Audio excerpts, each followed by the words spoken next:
Showtime, baby! Right now. Everyone's got a ticket for this category party is getting a show. Right Final now. game, final round! You couldn't write a better story! Get into the ring! God, I'm low. Guard my soul. All of my thoughts be dark like coal. Up to the party, y'all don't want smoke. Energize the body, raise up the yard. Right now. I'll take on all of you! Right now. Finish goals, I win it all. Right now. Secret on! Finish goals, I win it all. Show me your strength! Feet on the ground, look around. His corner pressure is where anything will go through. No more games. Time to get Time serious! is now. RD taking it down defensively against the biggest threat thus far.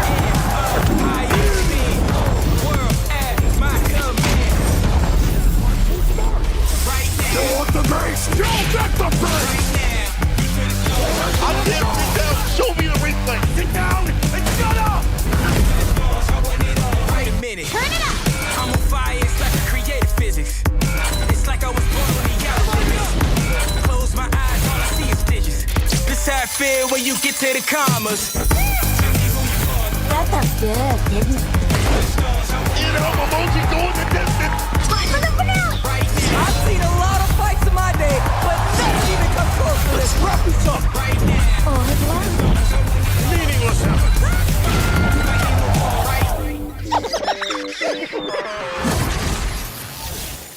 It's all day.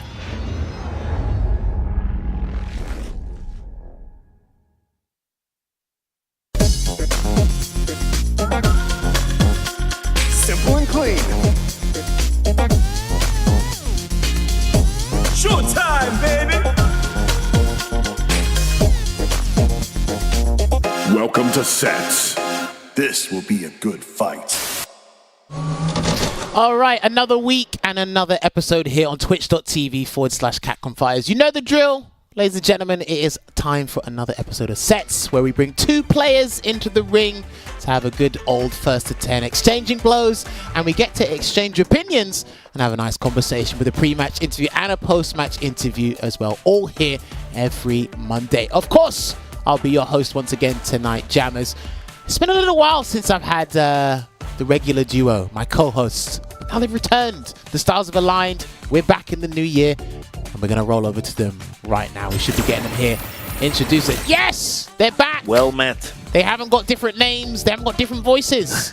It's the original guys, Veggey and Olvaha. Olvaha, it's been too long, my friend. I've been very sick, and not in the Wow. good way sick. Wow. Like, I haven't been like a sick Street Fighter player, for example. I've just been physically sick. Damn. So I'm glad to be back. No, that's good. It's good to have you Glad back. to have you back. Oh, we Thank said that at you. the same time, Jammerz. Let's go! Beast mode, baby! You guys are beastie. That's good. Honestly, it's been 2 weeks. It's been too long. That's what I should have said. It's been too long. But Veggey, Yeah. talk to me. I know you've been Yeah. active on the social media front, and you've been active. But so how you been feeling? I've been feeling good, you know. It's not been that long since I was here. It's just like one episode ago. So listen, man, that can- but you that know, can even settle that, it does. That's what I was getting at. Is that it does feel like it's been a lot more than just 2 weeks. It feels like it's been ages, and that just shows you how much I want to be back here with you guys and do this. So that's just like a statement of my love for you guys. So that's good. Oh, that was Let's such go. a beautiful way to put it. Wow. He was definitely he was holding that one in because he was That's the waiting for most it to beautiful say it. thing anyone has said to me all year.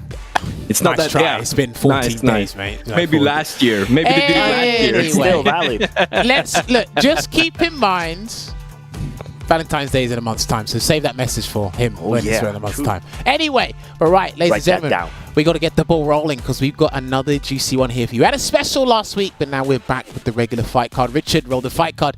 You know what to do, ladies and gentlemen. We go back to the US, and these are our guests tonight. We've got DoctaAfrikan.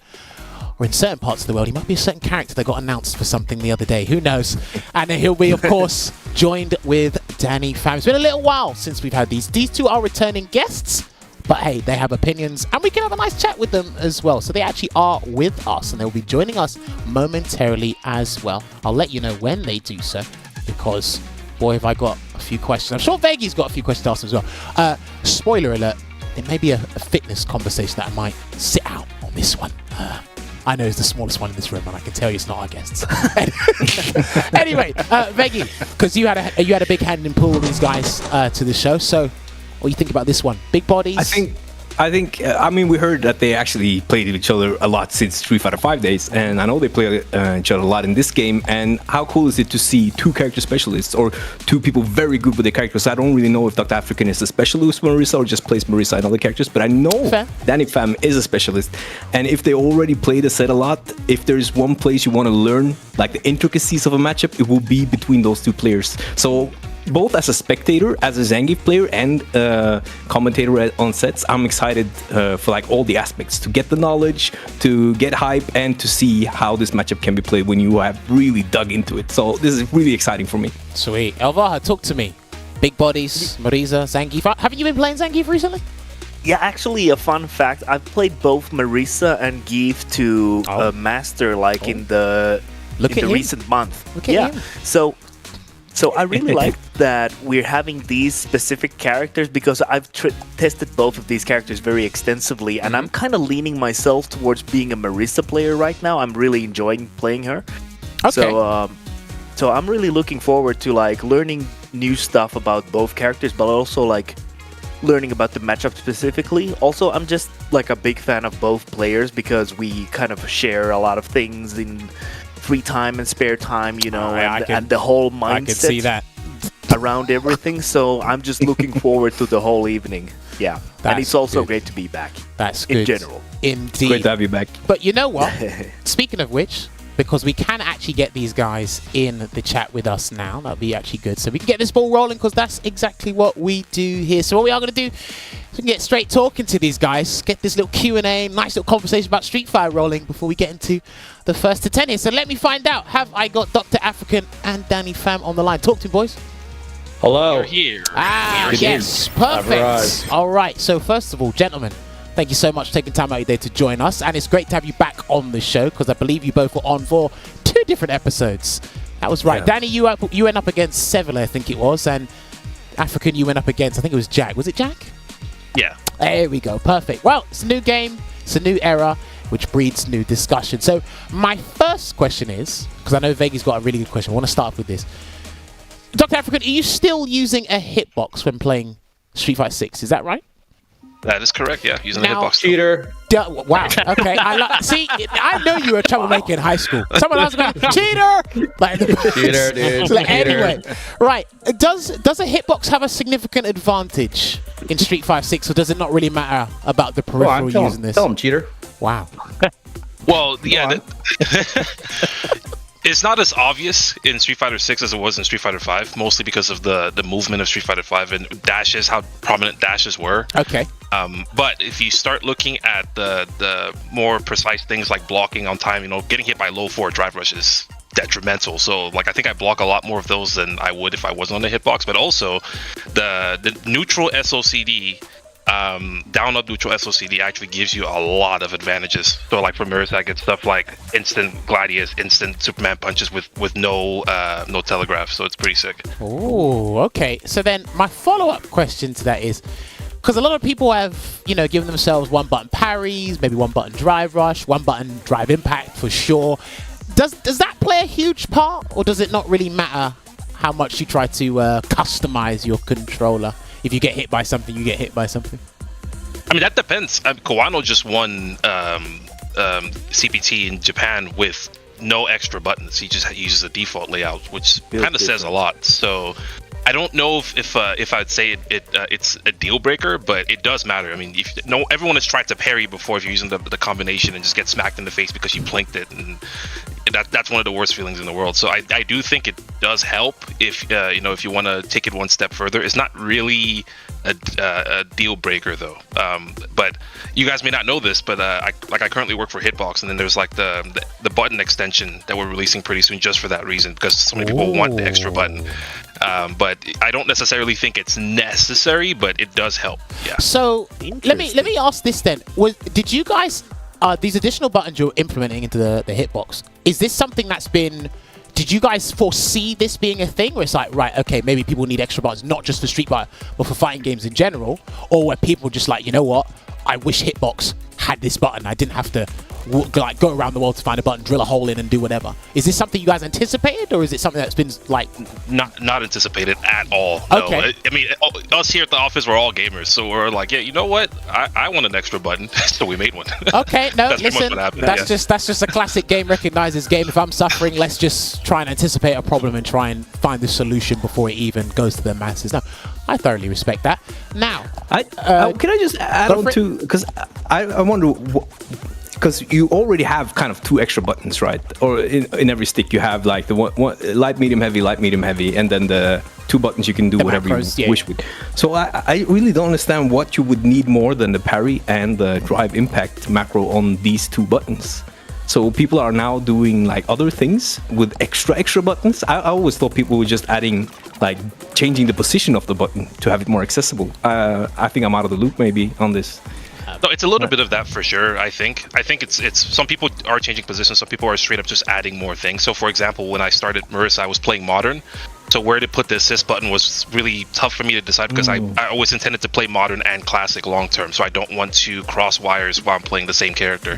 So having an extra button on my right thumb that typically is doing nothing, it's more beneficial right now. But I mean, it's kind of a new era. I think people are just happy to try and challenge what's been the default for super long. I don't even know if people are really thinking too hard about it. But yeah, having an extra button on your thumb that's typically doing nothing has not really been the case. So when the door opened, everyone just got excited. Fair. To me, it seems like what's the term? Lead by example. I think if one person does it and it works out, everybody else kind of just follows. Yeah. That's what it looks like to me. I'm still just a regular joystick user. If I can react to a DI with the 2 buttons, I'll do so. If I can parry, I'll laugh at you. For me, that's how it goes. If you've got another button, I'm just thinking, okay, so you clearly can't rely on what you can, or how the game wants you to play. You just want to change the way. That's just not me. I'm not saying anything. I'm just saying that's just me. Now, I want to ask Danny a question. Now, Danny, I'm going to preface this by saying I've always thought Veggey's a nice guy, but he's a little bit crazy. What? He plays Zangief. I think Zangief has a little bit of redeeming qualities, but I'm on the receiving end of those redeeming qualities. Is Zangief at the bottom? Is there some untapped potential we're not seeing, or is Zangief just not good enough? Does he not make the cut in Street Fighter 6? Define good, because I think everyone will see Zangief do some things that are, I guess, quote unquote viable. That's right. But if we're talking about playing at the highest level, if you're looking for tit for tat risk reward, he's on the bottom for sure. Okay. I do think he has some pretty annoying frame traps in the game that people kind of overlook, especially with drive rush cancel. But that's just me personally. The fact that you can't drive reversal his headbutt, I like his headbutt special cancel, but the fact that you can't drive reversal it, I think that's a big deal. Yeah, you can. Can you? Do you have to do it early, or can you do it late? No, you can. DoctaAfrikan, you should try it during the set. No, I'm good, man. Thanks. Oh, well, there you go. Someone's already trying to gaslight me already. It's true. Maybe I'm just a bad player. Let him know. Show him. Well, the thing is, I do like his corner pressure as well, but that's just me. Has to get you to the corner in the first place. But I just hear too many. I hear only Zangief players really complain, similar to Ken players. I only hear the Zangief players crying. Wow, yeah, that's what I hear. Everyone else is just like, well, Zangief's deadly. But then I think no one knows how to play against him, honestly, since the general Zangief community, there's like, I think either the Dalsum or the Zangief community has like the largest disparity from a great player, and then there's a massive canyon, and then there's the 1600s that'll just hit you with random stuff. So you never have like a good grip on how you should play the matchup, because it's just the disparity is just too high, right? But I think once you learn all of his stuff, you find that like eventually he just has to burn 3 bars to create a situation every single time. And on average, he probably has to guess like, I don't know, even with like a pretty good SPD round, he's probably guessing like, I don't know, four guesses per win on average, maybe a little bit more, and that's pretty high given like his reputation, right? I mean, if he was truly fearsome, spending 3 bars to create a situation, he should kill you in like 3 guesses for how much people complain, right? Because any other character is going to kill you in 3 guesses, pretty much. You talk about him having to spend 3 bars to create a situation. Can you not say the same for the vast majority of characters in this game, or is there something that's incredibly more laborious with Zangief as opposed to everybody else? Spending the 3 bars also requires you to use a light kick, which also scales your damage down quite a bit compared to like a medium or something like that. The corner carry is not as good as well. And once again, like the risk for doing an SPD is just so high, which is his main damage thing, right? And the safer option is like his combo damage, which is pretty freaking low, honestly. So, but obviously you can't have them both be high. But I would like for him to have at least a little higher combo damage or a little better corner carry to create a little more pressure. Because I don't know. Because eventually, he is a objectively weak character comparatively, right? So you got to really look at what makes him weak, and it's just if you really reduce it down, it's like how many guesses do I have to take? How many guesses is it going to take to kill this person, and what is my risk per guess? And if he has to risk an SPD and still guess 4 times on a stat sheet, that's pretty bad. No, I see what you mean, and in the process, he can burn himself out. He can burn himself out in the process. So I can see that. Can I add something to that with the Talk to me. You're a Zangief player, so I'm sure you want to help him. So the thing is that when other characters burn drive bar to start offense, their combos generally don't require a drive bar to do like 20%. But the thing is, like, if you get a light conversion with Gief, you also have to spend that bar. So it's not only to start offense, it's in every scenario there is bar you have to burn. So you end up just not going for conversions because you kind of don't have, you have to spend bar. Not EX bar, not only the OD bar, you have to spend the 3 bars to get anything going from most of the conversions. So then you also do that to start with a lower range, but with also a light. That's when it becomes like you feel like you're always running out of drive bar, kind of. Yeah. Okay. He's the most meter inefficient character for sure. Do you know what? If that was the elevator pitch for Zangief in Street Fighter 6, I'll take that. If he's the most meter inefficient, I can see that. Because I have said before, when I watch Zangief play, he does spend an exorbitant amount of meter. And he doesn't get, he gets what he pays for in the wrong sense. Because then you look at the other end of the scale, which is Marisa, and when she pays he gets for things, what he deserves. Oh, well, listen, when Marisa pays for anything, she definitely gets the higher quality, the more luxurious lifestyle. Speaking of, I wanted to ask DoctaAfrikan about how you landed on Marisa, because we saw you play a lot of Kimberly at the beginning of the game's life cycle. So how did you kind of find yourself playing Marisa suddenly? Yeah, there are two things that I typically look for in a character. More than anything, I typically like stability. But I, more than anything, like to gather information about my opponent and then punish them very heavily. And I didn't really look at Marisa at first. She just looked like a meathead character, like just swinging.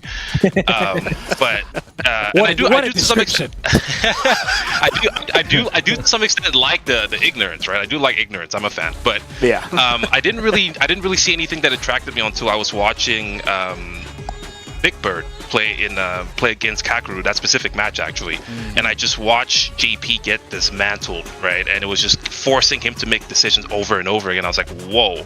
So I just made a tweet exactly in that moment. I was like, yep, guys, I believed in Marisa the whole time, I swear. And then I just started playing her. And then then I saw Shuto playing Modern. I was like, well, you know what? I do think that there's something about Modern that stabilizes the game.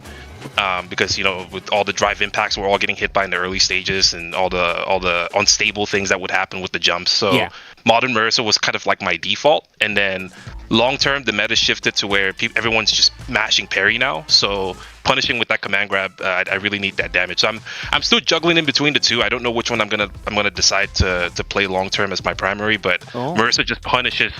He punishes habits, and she forces you to make decisions, and I can gather it and use it against you. I think that's well articulated. I think she's definitely a character where I think against the vast majority of the community, she's a very good barometer to stopping the chaos that we see. Because oh my god, if I do something, she beats me in 2 touch. I'm like, okay, so stop acting like a maniac. Like she won't.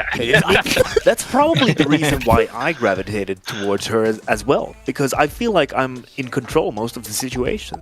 Yeah. Well, let me ask you this, DoctaAfrikan, as a follow up to what Olvaha asked you.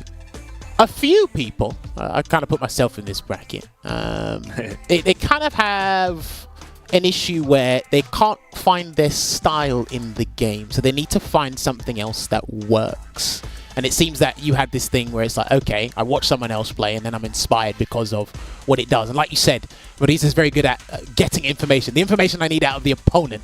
That's not necessarily saying I like Moriza's style. It's like, oh, it can tell me more about you, per se.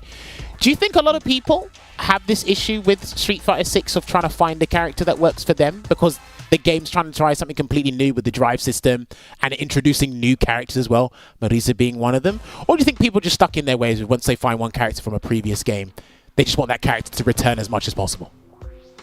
I mean, it's a little bit of both, you know. For me, I don't really get attached to a particular character because, for example, I really like Bison at the end of Street Fighter V, but if you bring Bison back, I don't think that would be the Bison that I like. You know, if I go to Street Fighter 4, I don't like that Bison. I definitely don't like that Bison. Yeah. So it's like I don't really care about the character themselves, but some people do get really attached to to pixels on the screen, which I don't know what that's about. And I think outside of that, cold and calculated. Sorry, continue, please.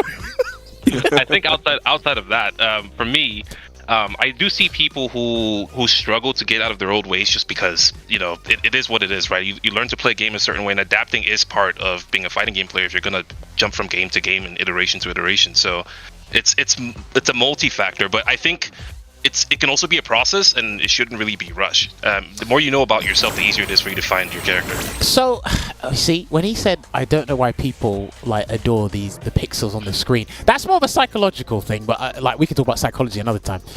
So let me ask you this then. Why is it then do you think some people play a character because their fan base attaches them to that character? Mm-hmm. Let's say, for example, Takeda's a very good example, right? We've known him for the longest time playing Akuma, and the moment Akuma was not doing it, he swapped to Urien. But people still said, no, you're Akuma. You are not playing anything else but Akuma. But he got results, and he made Urien work.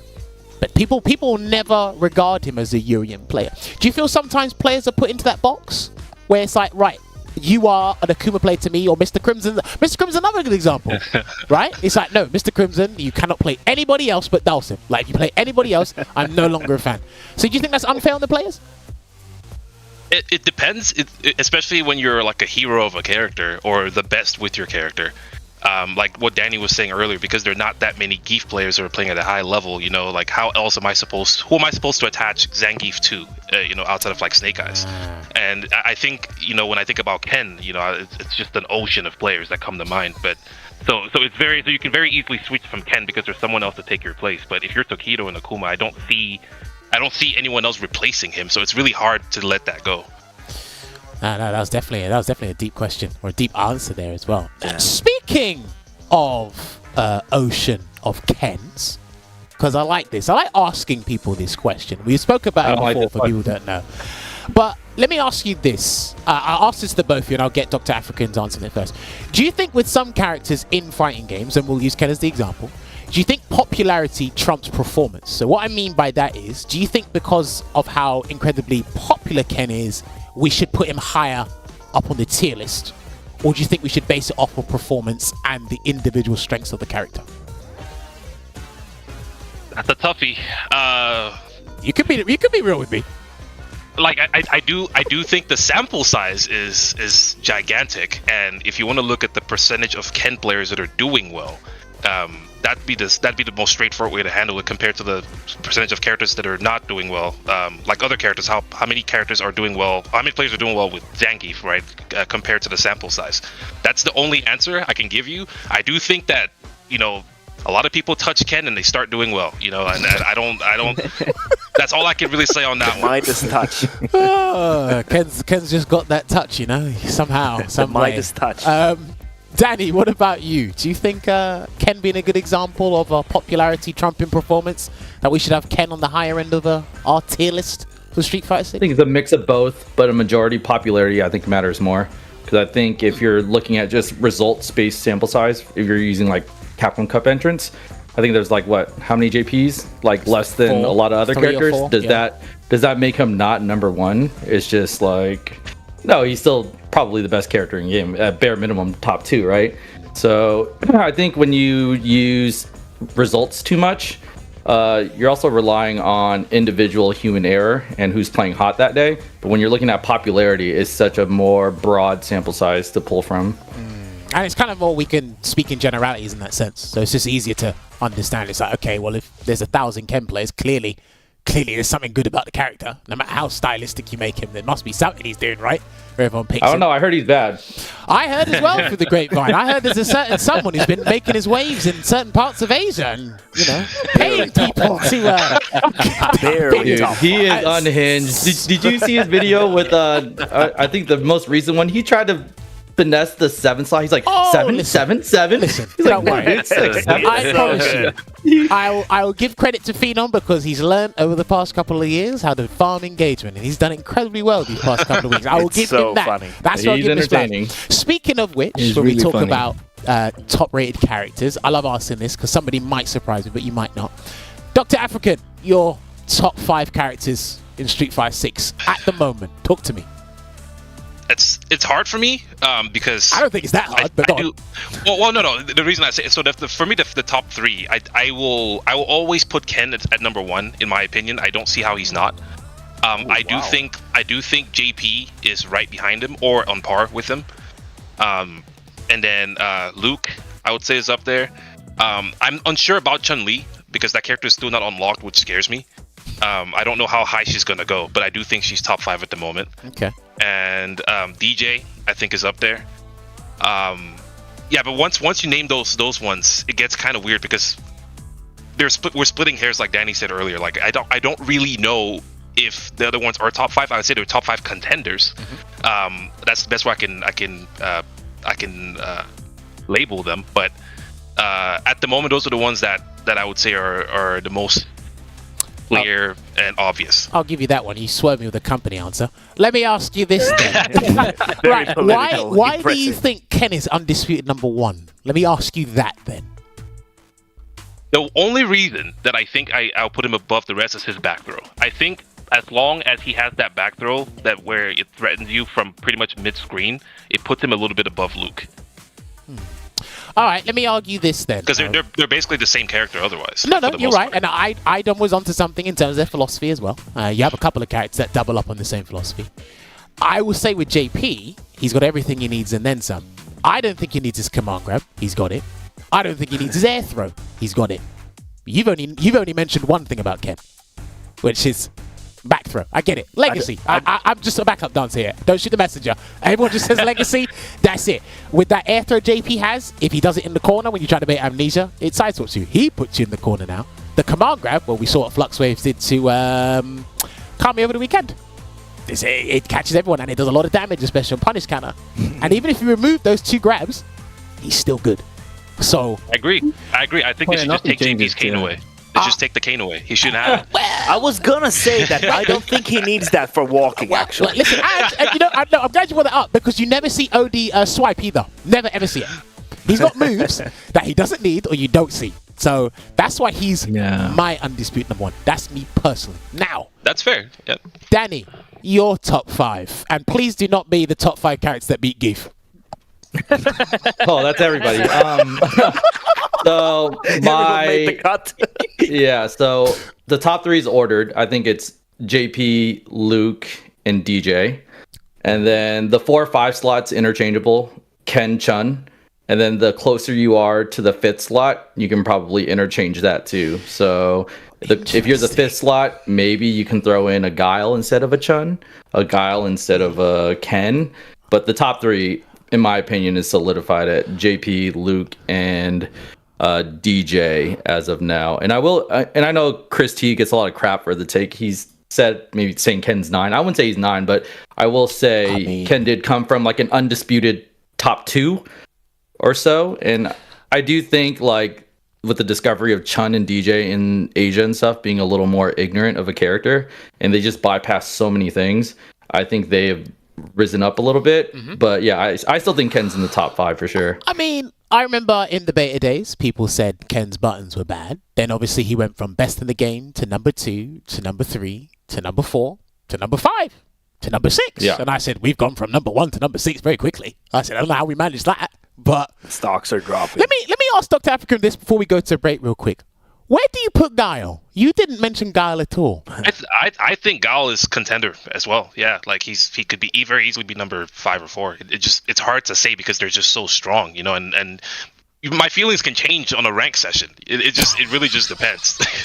Wait, so you could lose 9 MR to a Guile. You're like top 5. It's top 5. It's 9 MR. Damn, this is crazy. Sure. I could talk to these guys all day about this stuff. Do you know what we're going to do? We're going to cut to a break because I want to get these guys playing so we can actually talk to them after that first attempt. But yes, when we come back, DrDannyPham and DoctaAfrikan will be in the lobby for this first attempt. So grab your drinks, grab your snacks. We'll be back with you momentarily. Beast mode, baby.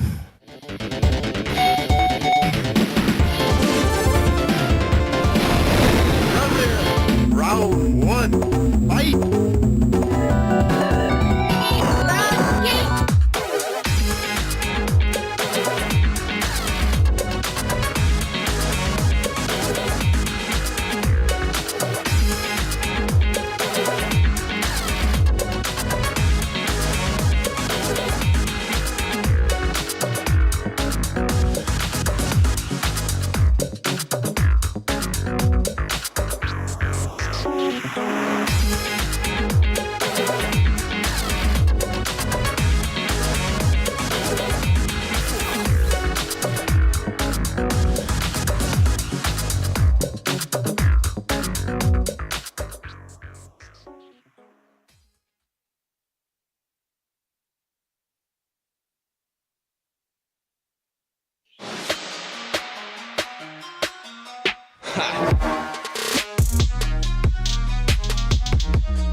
Welcome back to Capcom Fighters. It's once again back with sets. The Monday show, the Tuesday show, it's kind of everyday show sometimes. It kind of depends on the week and such, but outside of that, we have a great match up tonight for you guys. It's going to be DoctaAfrikan versus DrDannyPham. The doctors are in. It's going to be a slugfest because it's Marisa versus Geef.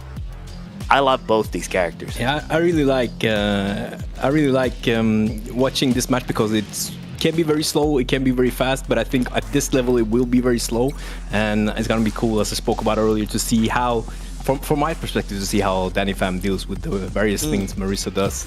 And how I guess do you feel about the matchup personally? I feel like if you ignore damage and reward, it's a really even matchup. Like if you just go button by button.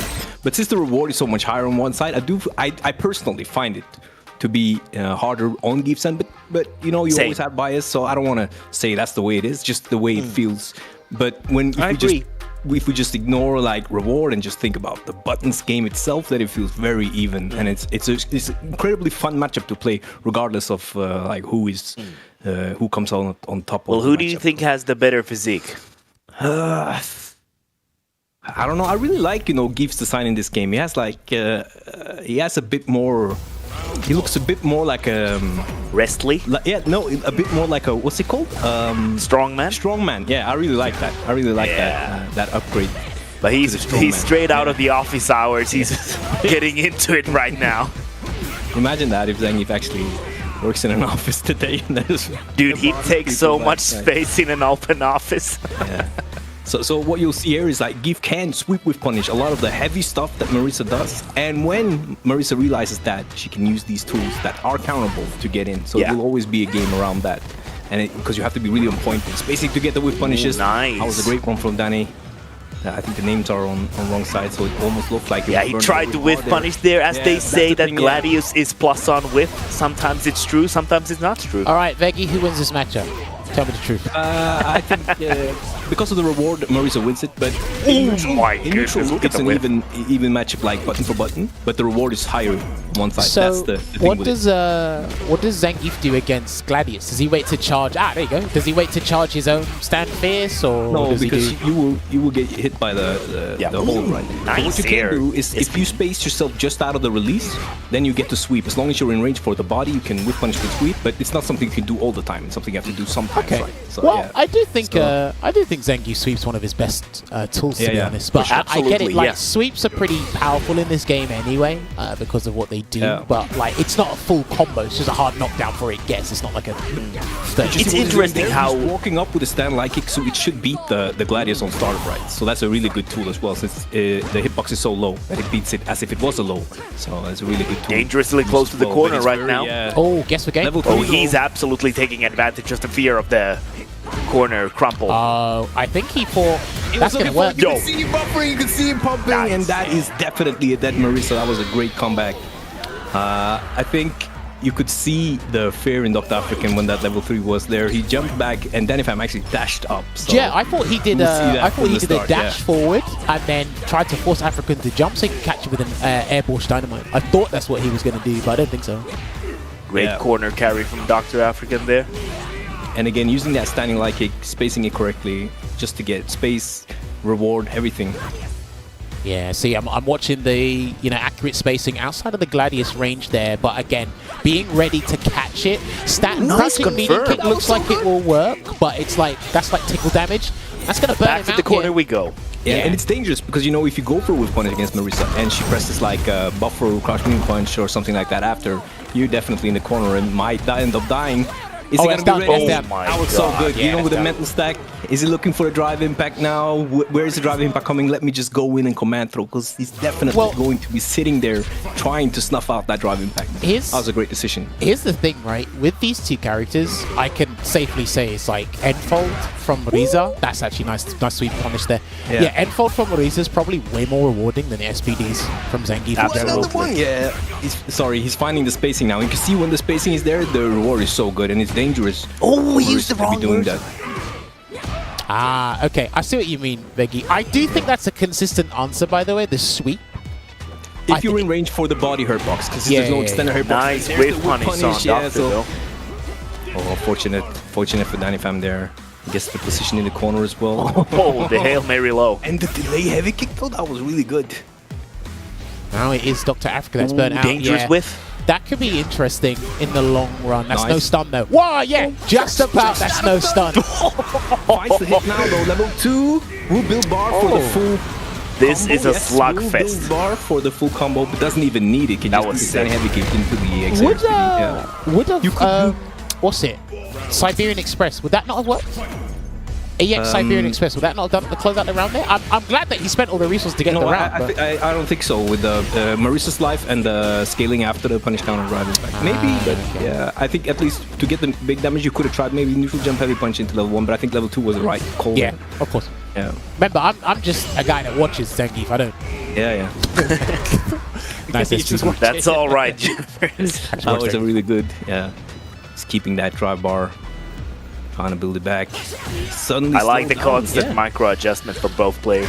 Well, interesting that DoctaAfrikan's actually keeping him on his toes. Nice endfold again. He might do micro walk roundhouse into the Gladius. Let's see, yeah, take a bar away. It's a free like drive stock taken away if the guy's not going to parry it. So I do see him mixing things up with Gladius, Phalanx. Like he actually goes into the stance and goes low. Like he's mixing everything up with the specials because for the most part, for the most part, Marisa plays neutral with her specials, not her normals. She's actually got some pretty annoying normals, especially the mediums. That's what she's notorious for. But it's the specials that do most of the work and most of the frustrating parts. So. Standing light kick from DrDannyPham once again.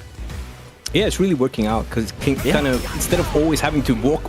That's gonna be the first That was SPD. such a good, and that's those light. I think still does good damage because of the punish counter. And he's changed up from the Gladius into that low instead. So Well, here's the thing. I think that low's like -7, -8. I could be wrong, but it is punishable by a. Yeah, it is also punishable by has an like. SPD. That's the round. Yeah, and it has crazy recovery frames as well. was so So good. you gotta be kidding. Sorry, yeah, but to be a Zangief main, I feel like you have to be able to do these delay level 3s after situations, and I think that's just such an important tool to have, and DrDannyPham is really good at that. Well, here's the thing, right? Like, even by the way Danny was answering questions about Zangief, you could tell he was doing a laborious task and not getting paid for the overtime night shift playing this character. But we were having a lovely discussion about Zangief and the relationship Zangief players have to the character. Myself, Olvaha, Definitely Veggey. love-hate relationship. 100% is.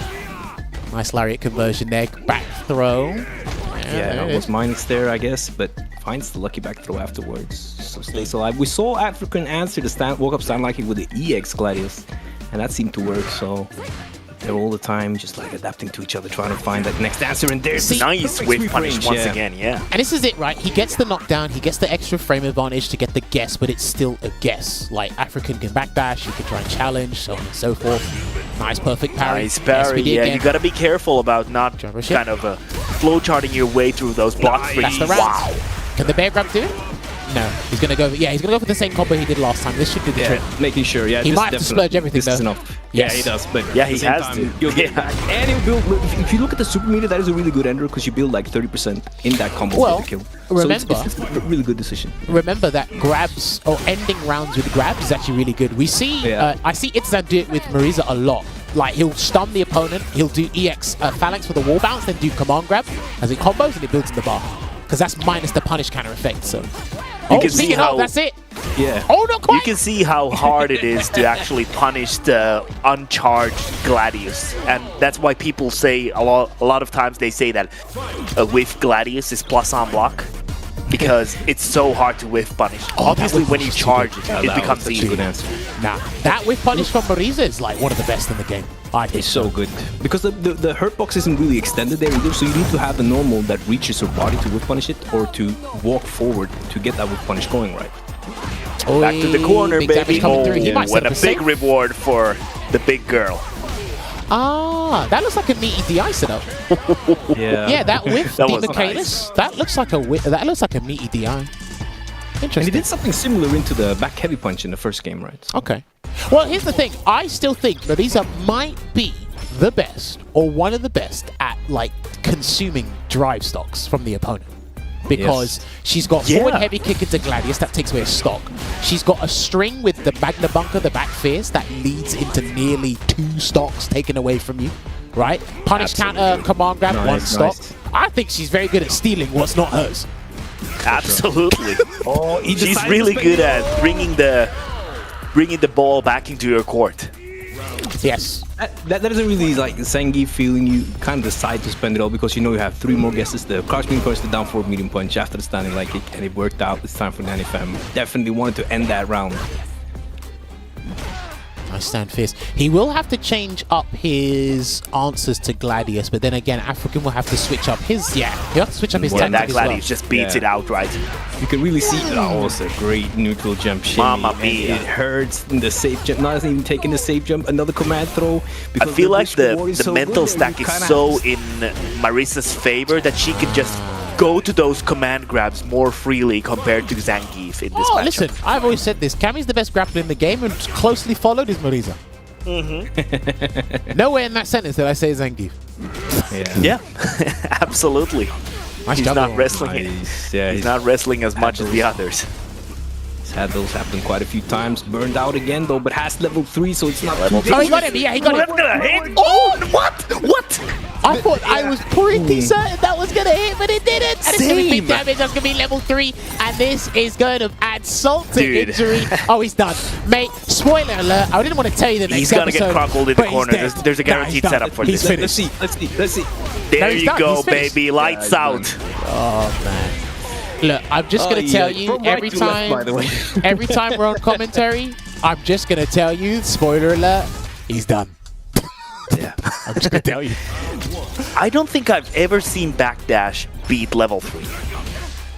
I'm gonna be Depends on when honest. you do it. If you do the backdash too early, then and the range is very long. It's like light SPD. So if you do Right. the backdash too early, and since it's a slow startup, 7 frames Well- compared to only 1 plus 0, it's 7 plus Right. 0. Yeah, That's yeah. why you catch the backdash. But he was Yeah. he was But hold in on, the backdash. hang on. Yeah. To counter that argument, aren't you throw invincible for a very long time in backdashes in this game? I'm pretty sure the backdashes are throw invincible. Yes. I'm pretty. Yeah, they are. Yeah, That's yeah, the they are. only thing they have. So and that's a grab. So that might have been the That is answer. true, but it's the fact that level 3 hits Oh, he got so him. fast. Oh, straight out of the air. Nah, I love it. I know Daniel wanted the clip. He said, "If I'm going to lose, give me a clip. Give me a clip." Yeah, he was like, I'm leaving with something. Someone I needs don't to really clip think he that. could bring Please it clip back that. Ooh, nice grab to interrupt the Gladius. Nah, that was cold. I'm still thinking about that. love it, 'cause Mesmerized. when he's That's in the what range, Geef he's does, though. so- He makes he's so everyone consistent. mesmerized. Bang. Safe jump. No safe jump needed. It's going to get the meaty with the stand medium kick in the back away. Another drive rush cancel into the lariat. Oh, he's still backing up here. Back I and see forth, what back you and mean forth. though, very Veggey. funny. When Zangief makes a mistake, what Marisa can do, basically all the time she can charge up the stand hard punch. Yeah. Nice block. Needs to act on it. Doesn't Actually cancel into stole a anything. That was punish smart. away there. Yeah. He was baiting the parry. Exactly. Nice. This is dead. No. it's Ooh, not. not because quite. This is Marisa, and you don't know. Oh, tries to. She's get a punish, big but girl. That Oh. was a good jump in, because that would beat the armor as well, because he would die, right? So he had to go for the crouching heavy punch, which could trade as well. So that was a really good force ending to the round. I do kind of see, the more I watch Danny play, because again, I used to watch his Zangief a lot in Street Fighter 5. I still need to watch more Zangief streams in general when it comes to Street Fighter 6. But I do understand when he said a lot of people probably don't know how to fight this character. You could use the same argument against Guile, to be honest. There are some characters in this game where they just generally do not know how to fight them. But there's a natural fear with Zangief, and there always will be. I don't care. As Yeah. long as you have SPD, there always will be that natural fear. Yeah, as Speaking long of as the he's devil. always going to be kind of filling the same archetype, he's always going to have that effect. And I'm not saying that DoctaAfrikan doesn't know how to fight Zangief. I'm watching him play, and I can see why people would get scared. How dare you say that? I know, right? Crazy. Cancel. Nice. And he did the driver's walk back crouch medium kick, just got out of the range with stand medium punch. Really kind of reaped the reward for not command throwing a lot for many games in that round. So that was great conditioning. The headbutt, And nice then parry though. immediately answer with, "You're done with the command throws now. Let me have some armor." Still Yeah, burning yeah, it's himself my out. turn. Psych. Still burning himself out here. Like I said, both of these lovely whip punish. He's got to go for the safe Gladius jump. with He's got to go for the safe dude. jump. Oh, nice the meet. uncharged Gladius That was so with good. nice setup. And holds it all the way. So we have level 3 versus almost level 3, but DrDannyPham will soon be out of Yeah, but like burnout. DoctaAfrikan needs one hit. Danny needs a gimmick. I hate to say it, but Danny needs a gimmick. Oh, he tried it. He needs a miracle. And the surprise driver is Level 2. DoctaAfrikan. That Level was a 2. good decision. He's gonna go for it. Bank it. Zangief, you gotta make sure. 1100 Yeah, health. yeah, yeah, Or 11,000 health, I should say. Well, to Straight be to fair, the bank with this. In that scenario, if he done when he done the charge back fierce, cancelled into another one. If he just cancelled into the meteorite level 2, I think he would have done it. Yeah, But maybe, again, like maybe you not. said, better safe than sorry. Do the step Yeah, kick. Absolutely. Into level 3. That hold is really good. As you've Don't seen, give the DrDannyPham Zangief players hope of a outspaced comeback. yeah, he's outspaced the light Gladius a lot, so now he's just holding it, and then he has to take Gladius on block. Nice standing light kick Oh, once he's gonna try again. level 3 again. Establishing. It almost looked like it was. Bang. Establishing That was the the lightest corner one. control right now. It was, and it's so close. Anything will take it. Gets the hit though. That could have traded. Oh my days. Is it gonna be ready? Do you know what? No, I respect it. I respect it. He doesn't have any drive Hold up. gauge. Hold up. Let him cook. Oh, that was a setup. No, it was just out. Oh, yeah. Because you know what? He thought he might have time, probably. Yeah, yeah, right? yeah. And then he didn't, so he wasn't ready for the air juggle. that was instead. unfortunate. Unfortunate. He was gonna cook. I gotta tell you, Street Fighter 6 makes you do amazing things on defense. You never thought you'd do them before. You never in your career playing fight games, you think you do dash up SPD and think you'd be okay with it. Absolutely. Alright, drive rush. This game makes us do a lot of things. That was forward heavy a punch. Yeah, that was a forward heavy punch, guaranteed. Yeah. And get the extra damage there. Try to jump out. the anti-air Gladius. And now the drive impact combo will kill. Just as planned. Oh, he's got to do the whole thing though. Yeah, he's got to spend all his drive gauge to get this right, DoctaAfrikan. Yeah, he's got to do everything. Okay. He needs a level Yeah. 2. Go for another He needs a level charge. 2. Crouch Fears. There you There go. it is, yeah. Ooh, There you go. beautiful. Meteorite, closing it so out. cool. And this is the thing, right? She's so cool. I have said this about Marisa's my number one example. Marisa's my number one example for a lot of things in this game. Kimberly has it as well. I can't remember. Guile has it too. But it's like she doesn't have to only use the DI to get the wall splat. She's got other means of getting the wall splat, which gives her more damage potential. So Yeah. You know what?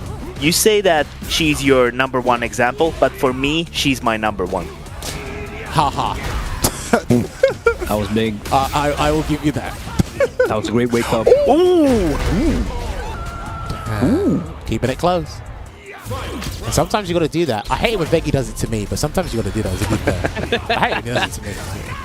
It's like, okay, No yes, whiff good, punish there on the charge, Gladius. Jump again. It's kind of dangerous though to pressure. This is where Geef is the strongest with the level 3. Yeah, you get to back off for free. Yeah, a you little need to bit 'cause respect you that. don't want Absolutely. to. Yeah, but I think with this game, I think it's unfortunate for some characters that that's where they become threatening. They're level 3 on defense, not when they've set up the situation. It's when they're put in a precarious situation that now you have to respect. It's crazy to me. But Well, then if I'm looking to walk up with that standing light kick again now that it will beat the regular Gladius. Nice. And Fears. Overdrive goes away and Dr. Spend he's gonna get burnout here. Close to burnout. Yeah. We're gonna see some great moment. They're both burned out. But we have the level 3 on That one was side. sick. So does Do you not know- want to just go in. this is where Street Fighter 6 becomes its most funniest, when both players are in burnout. Yeah, it's I'm having fun for sure. Is he gonna be ready? He's going to do level He's 3. definitely gonna be ready. Oh no. Oh no. It's the step kick. Oh no! Surprising range there. That was great range. Yeah. Recognition from DoctaAfrikan because that was just not Do in you- range for the empty jump. That was so good. Yeah, I was literally about to ask you. I said, do you think if he empty jump, would that made up the crouch fierce whip? Or I think so, yeah. Oh, I thought he did empty jump. no? I think he pressed the button. Do you not? It's I a think he counter hit. pressed light kick. I thought he said counter hit. Oh, he did, yeah. But then maybe the empty jump would have worked. But Yeah. oh, maybe I misunderstood the situation. Either way, it worked out. So It's all good. oh, nice whip punish. Ooh, nice headbutt into SPD, baby. Yeah, no. Do you know what? It's effective. It's just not enough for me. When he's landing the sweeps, and to be fair, he's had like an 80%, 90% That's gotta ratio be of a those. punish, baby. 80%, 90% ratio with those whip punish sweeps, but it's just not enough for me. I bet you get any a money million- DrDannyPham's gonna yeah. go, see, Jammerz, I told you.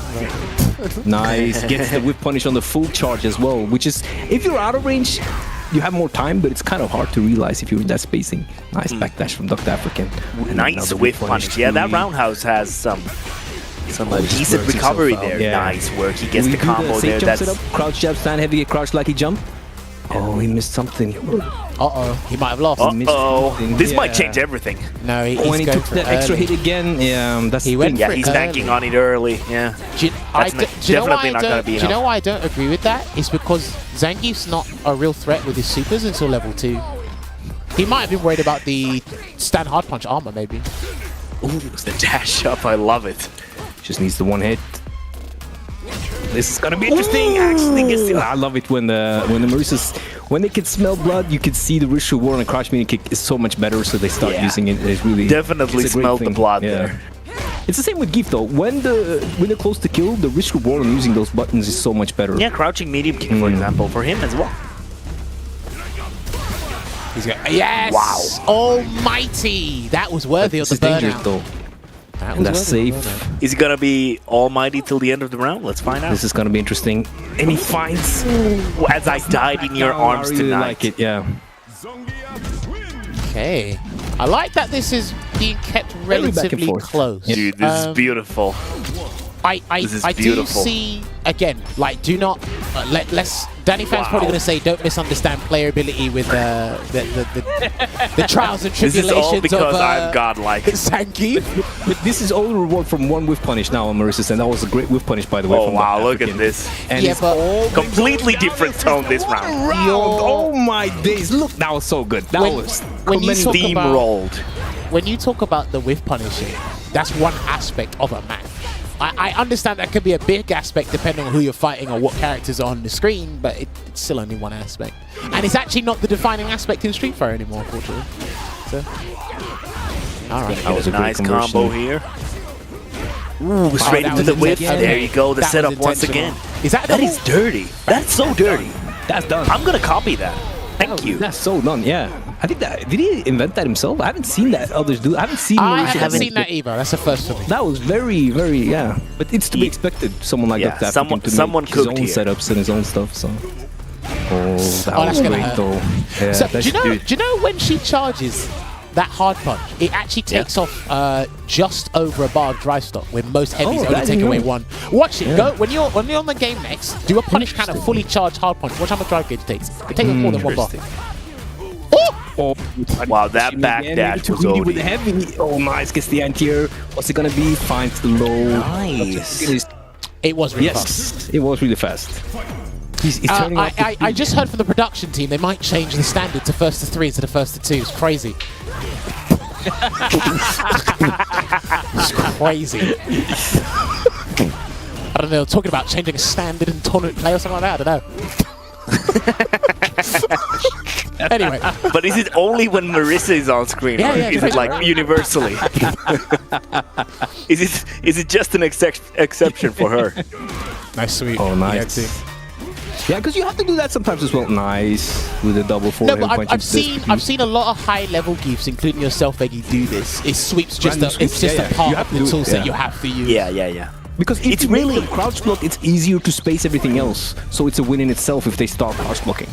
I think it's really interesting that they made Geef like this in this game because his sweeps haven't been the best in any game. But in this game, it's like an integral part of his toolset. I'd have to check if they've made it faster than an SF4 and 5. Gonna get the conversion. I think it's just a better range to reward. Yeah. Oh, let's go! Nah. Is that how you're moving? What? Yeah, that Last ride of the night. nice. Do you It's know to be what? It expected for sucks someone that as good as DrDannyPham. That only was in so this good. regard, it sucks that you don't get additional damage when you get a punish counter super. It sucks, but you might have lost the game. Yeah, that would have been too much. If he does raw DI or the command grab, you've lost the game. Let's see what happens. There's one Can he grab. defend? Okay, grab. Yeah, this is dangerous. There's no super meter. Look at the driver's He's pressure alive. right Still now. alive though, still alive. So much pressure right now. Trying to burn him out. And do you know Once again, the crouching medium kick.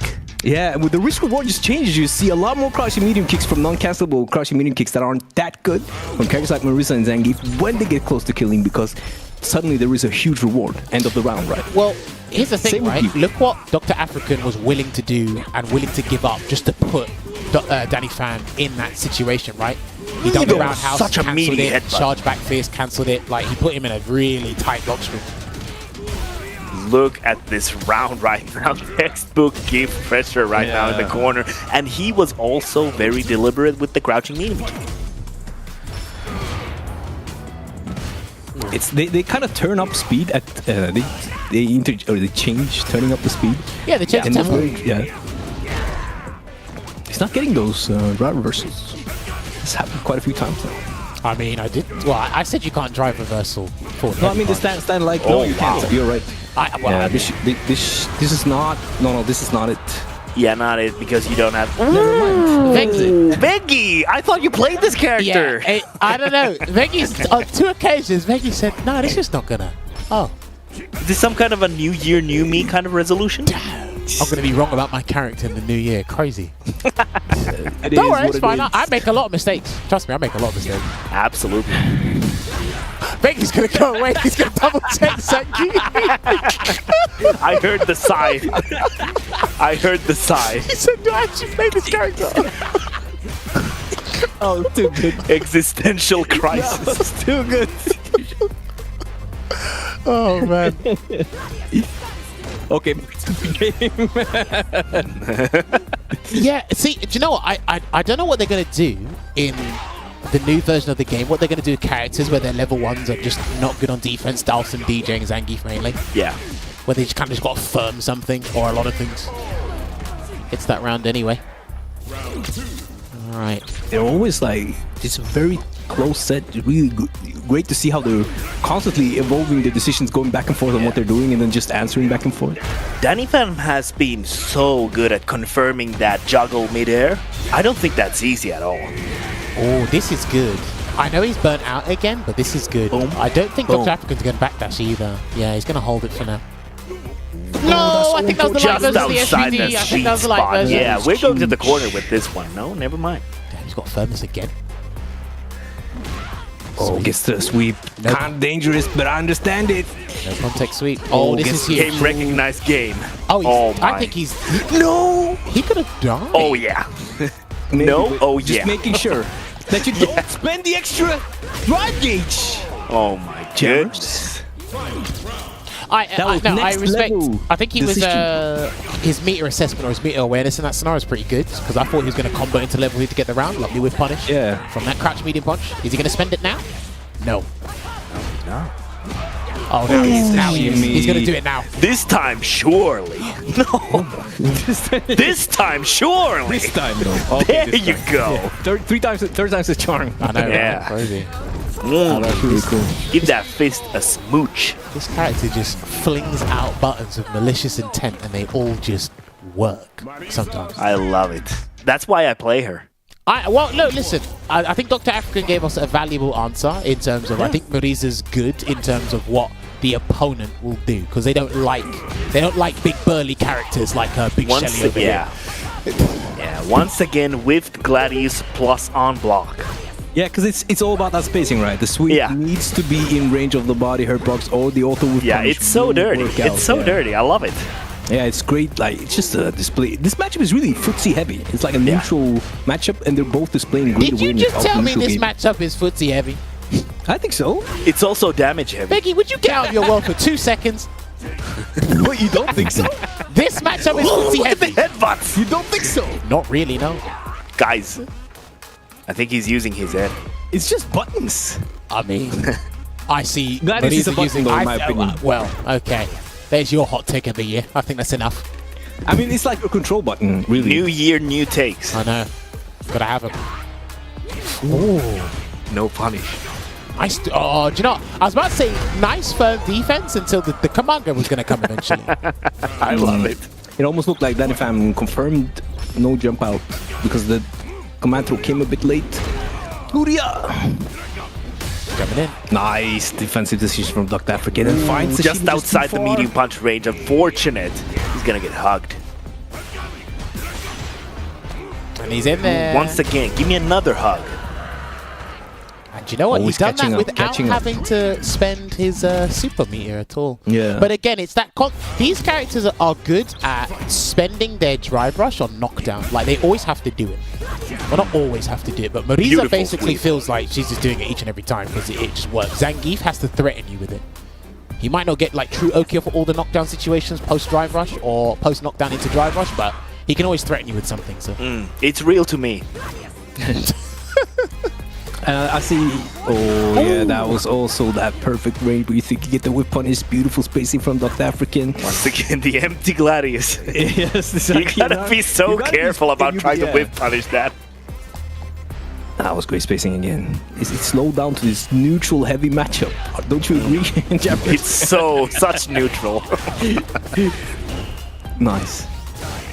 look at that. So many plus frames on that. And she's sequence hey, alone. listen, she's chomping away at your drive gauge, man. There's Absolutely. That's why I love Whip it. punish. That's blocked. Oh no, you didn't even need to. He's done. Yeah, I think that was the start. It's the level 1, so like yeah, looked like a jumper or something. Yeah. Well, throws will beat that anyway, so I'm not sure what he was trying to react to there, but he was going to lose. Zangief's probably the character you don't want to do that against. So Yeah, for sure. Nice whip punish, we like it. Not enough damage, says DrDannyPham. Needs to get something else. Skeleton stance, and then goes to the Gladius, chases him down. I respect him because if he delayed or tried to bait the level 2 and he was in range, that SPD would have connected.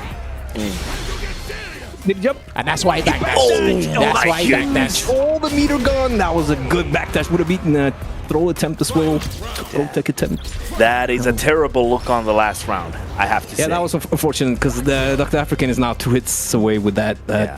I'm not an expert, but this is terrible. Oh, just out of range again. It's such a fun little meeting game. Into the corner you go. What's it gonna be? Safe jump into throw. Poor defense. Skip the safe throw. Go for the throw. As she chips away your drive meter. Poor defense. Absolutely. The economy of my drive meter is so low right now. So good for DrDannyPham. DoctaAfrikan though only needs that 1 hit still. Like anything, even a 4 medium punch conversion might kill, I think. Should he get it? Another command throw from Fan. DrDannyPham. Got him. The Siberian Express. First time, and he said it's a good thing to do every now and then. It's a good day to do Siberian Express. This is what I like about a lot of players who implement something once. And it's like, Try to do the late cancel there. You may never see the light kick into Siberian Express again. Maybe he might try to close up the set if he's in winning position to do that again, but you might never see that tactic again, by the way. Exactly. That might be the one for today. Nice. Nice walk out into the sweep. That's a lot of damage for Geef standards. And for Geef standard, yeah. Yeah, I had to say that because his combo damage isn't high. Yeah, you're right. You might think it is, it's not.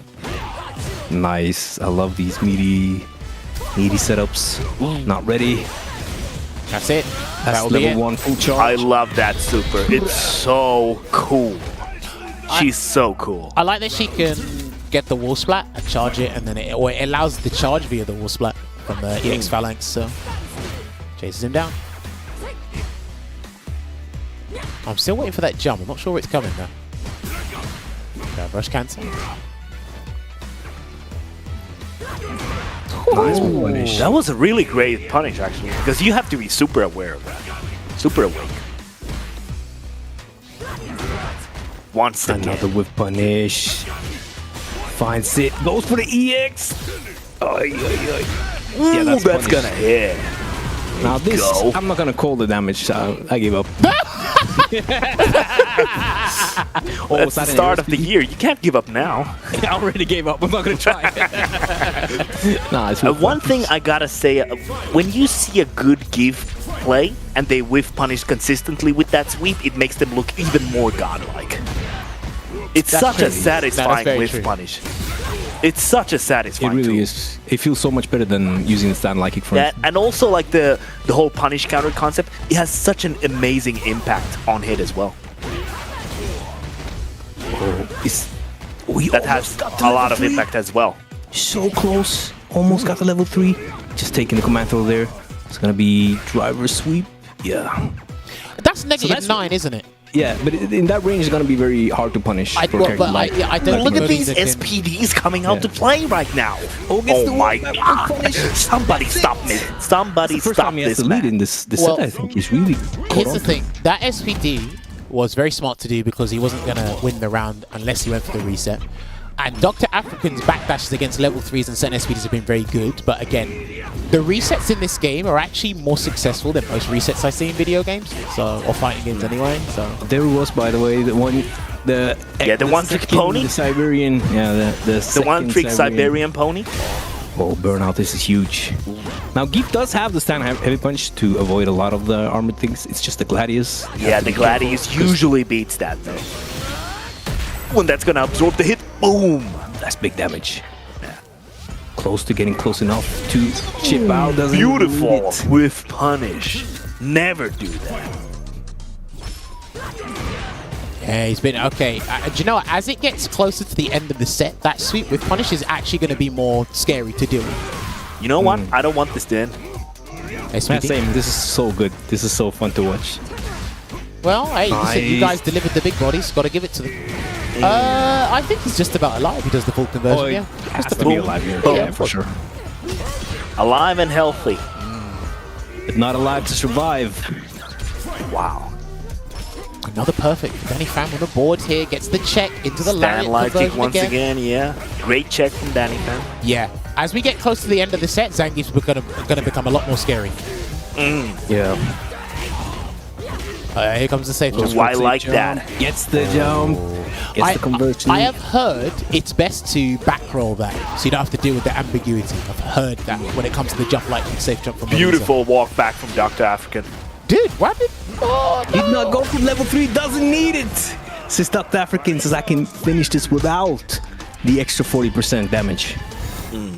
You know what Marisa would be really good at, by the way? What? Damage? If you had to do like a trust fall, I would trust myself 100%. Oh, okay. I see what you mean. You wouldn't trust Zangief with that? I would, but her win animation, seals the deal.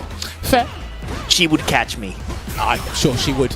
Oh, that's Again, not gonna work. Is there something about that drive reversal? Because that's not been working out a lot. Do you think he's doing it like a frame or two too late? Yeah, maybe trying to react to it. I'm not sure. The sweet spot. The sweet spot indeed. Oh, this is gonna be hard. He stopped backdashing. Yeah, he stopped backdashing these SPD attempts. Sometimes you just, you can't run away from your problems. You gotta face them head on. Yes, thank you. I've learned that over the years. That sweep becomes so good. Because it's so hard to punish when it's spaced a little bit. That was your daily motivational. To be fair, I can avoid fighting Zangief. I really can. What he would punish.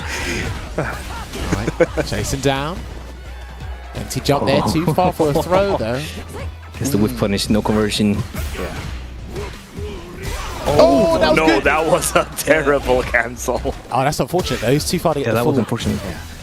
That was unfortunate indeed. Oh my goodness, Gladius eating it all up like it's breakfast. Buffering behind these normals, the level 3. Yeah, but even then, he might be waiting for a phalanx as well. Yeah. This round is all Gladius. Gladius was like, dude, Gladius was like, I'm still hungry. I can eat more. And that read from DoctaAfrikan was really good because using the EX, thinking that he might be trying to do something like this, will beat the armor and just land him the round right. True. Can you get him? Yeah, I like the corner. that. And is he burnt out? I think he's burnt out. He's very close to it at least. Smooch. For good luck. Now you know history. He's got to wait. He's got to wait. That's your history lesson for the day. Trying to evade anything with the parry drop there. Oh, Backdash is so afraid of it. Did not get enough. Hey, that was the perfect jump. This is so tight. Another jump. Another good jump. Into level 2. Okay, get ready. We'll stay on top of him. Not gonna use that. Tries to get the dash in after because the conversion would not have killed. And now DoctaAfrikan, the interruption! Oh, this is so close. Oh my goodness. This is so intense. What a turnaround here, because again, it was looking kind of bleak, because DoctaAfrikan had like a 2-game buffer at one point. He was looking to get a 3-game buffer, but DrDannyPham has turned this around, and he's kind of not helping his argument with Zangief having a few problems here and there. I hope everyone in the chat still has their protein shakes ready. This is the most anabolic matchup of the year. Well, chase him down, gets a back throw. That was good. That looked like a lucky back throw as well, actually. Yeah. Nice and lucky. lucky. With an intentional back throw, you will see the Oki back throw, right? The one, the back. back. You know what's back better than a nice back throw? Nice and lucky back throw. Yes. And the that's round. it. Another one. DrDannyPham on match point. Set point here, ladies and gentlemen. He's making it work. This could be the SPD round. This could be the stand light kick into Let's Siberian see. Express. It could be See anything. what Marisa has to say about that. Oh, of course. Poor defense. Poor defense. There you go. What a jump. This might be it. And he waited. He sensed the back that's coming. He's got 1 or 2 more guesses. Let's find out. I got one more in me. Oh, level this 3 is is coming. Level confirmed 3 is coming. and It's that time to will get be- serious. It's time to Dude, get the serious. fear factor is real right now. If he Oh does the my Veggey goodness. gimmick, I'm going to be so upset. Everything is landing right now. He's done. Oh, He's that's done. it. And there you have it. As I died in your arms tonight. That's it. Flex those muscles. The shade stays on. It looks like the gym boys prevails. Well, somebody with muscles is going to prevail regardless of these guys. My loyal fans There was yes. all around the world. There were muscles everywhere. Ladies and gentlemen, let me see some GGs in the chat. It seems that Zangief has a couple of good tools in his belt. Maybe he's not the bottom of the barrel. Who knows? I enjoy watching him when I'm not on the receiving end. But that was fantastic gameplay from the both of them. And I learned a lot. And obviously we had an inside scoop on what this matchup can be like. Scoop? Thank you very Nice. much. No, I wasn't doing the bum-bum-ts anyway. But You did it, yes, bud. we had an inside view of the matchup there, courtesy of both these guys, actually. But you know what we're going to do? We're going to take that quick break. And when we come back, we're going to ask him more questions about their philosophy, their tactics in the matchup, and some closing SF6 questions. Stick around. We've got plenty more to say. See you in a bit.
Anyway.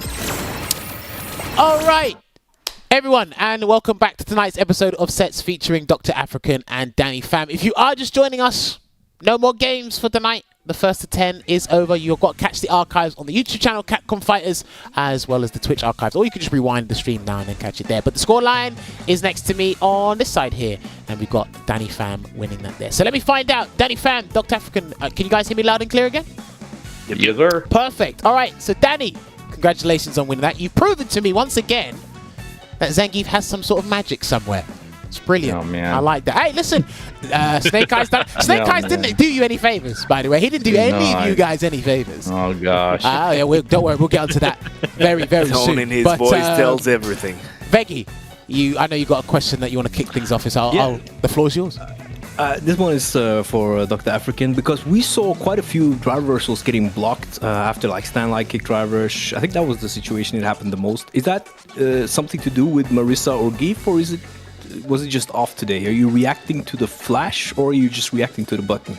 Yeah, so like I said, Danny and I, we've played a lot, and typically when he does stand like against a drive rush, he's usually swinging like crouch medium punch or forward heavy punch or something like that. So that's usually guaranteed in that situation, but you know, he chose to wait until this first to 10 to start doing crouch light kick. Hey, you know? Listen, save that stuff for nationals, baby. Save it for the nationals. Do you not know? Shout out to Valle. He taught me that. He taught me that. Do you know the stuff? Taught me that. It's all right. Dude, beautiful. Save it for the nationals. Dude, we have played endless sets. He has never done that. I was like, oh, okay, that's new. So he just kept getting. It was just habit at that point, you know. Do you know? Yeah, I've learned over the years. No matter how much you play someone, I know it's weird to think like this, but you always got to assume there's something they're not telling you.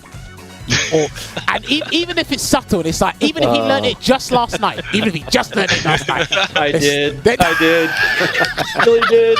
Wait, are you saying you can't drive reversal Geef into crouch like stand like even if you do it without reacting? DrDannyPham, did you check that yesterday? Was that what you said? Yeah, I was straight up just doing it. It wasn't working. Well, like, really? I noticed he was doing it, and then I started just doing light kick into nothing sometimes, just to like make him test him a bunch. Yeah, and then I started doing light kick, and I was like, oh, he has delayed reaction now. I could just keep doing this.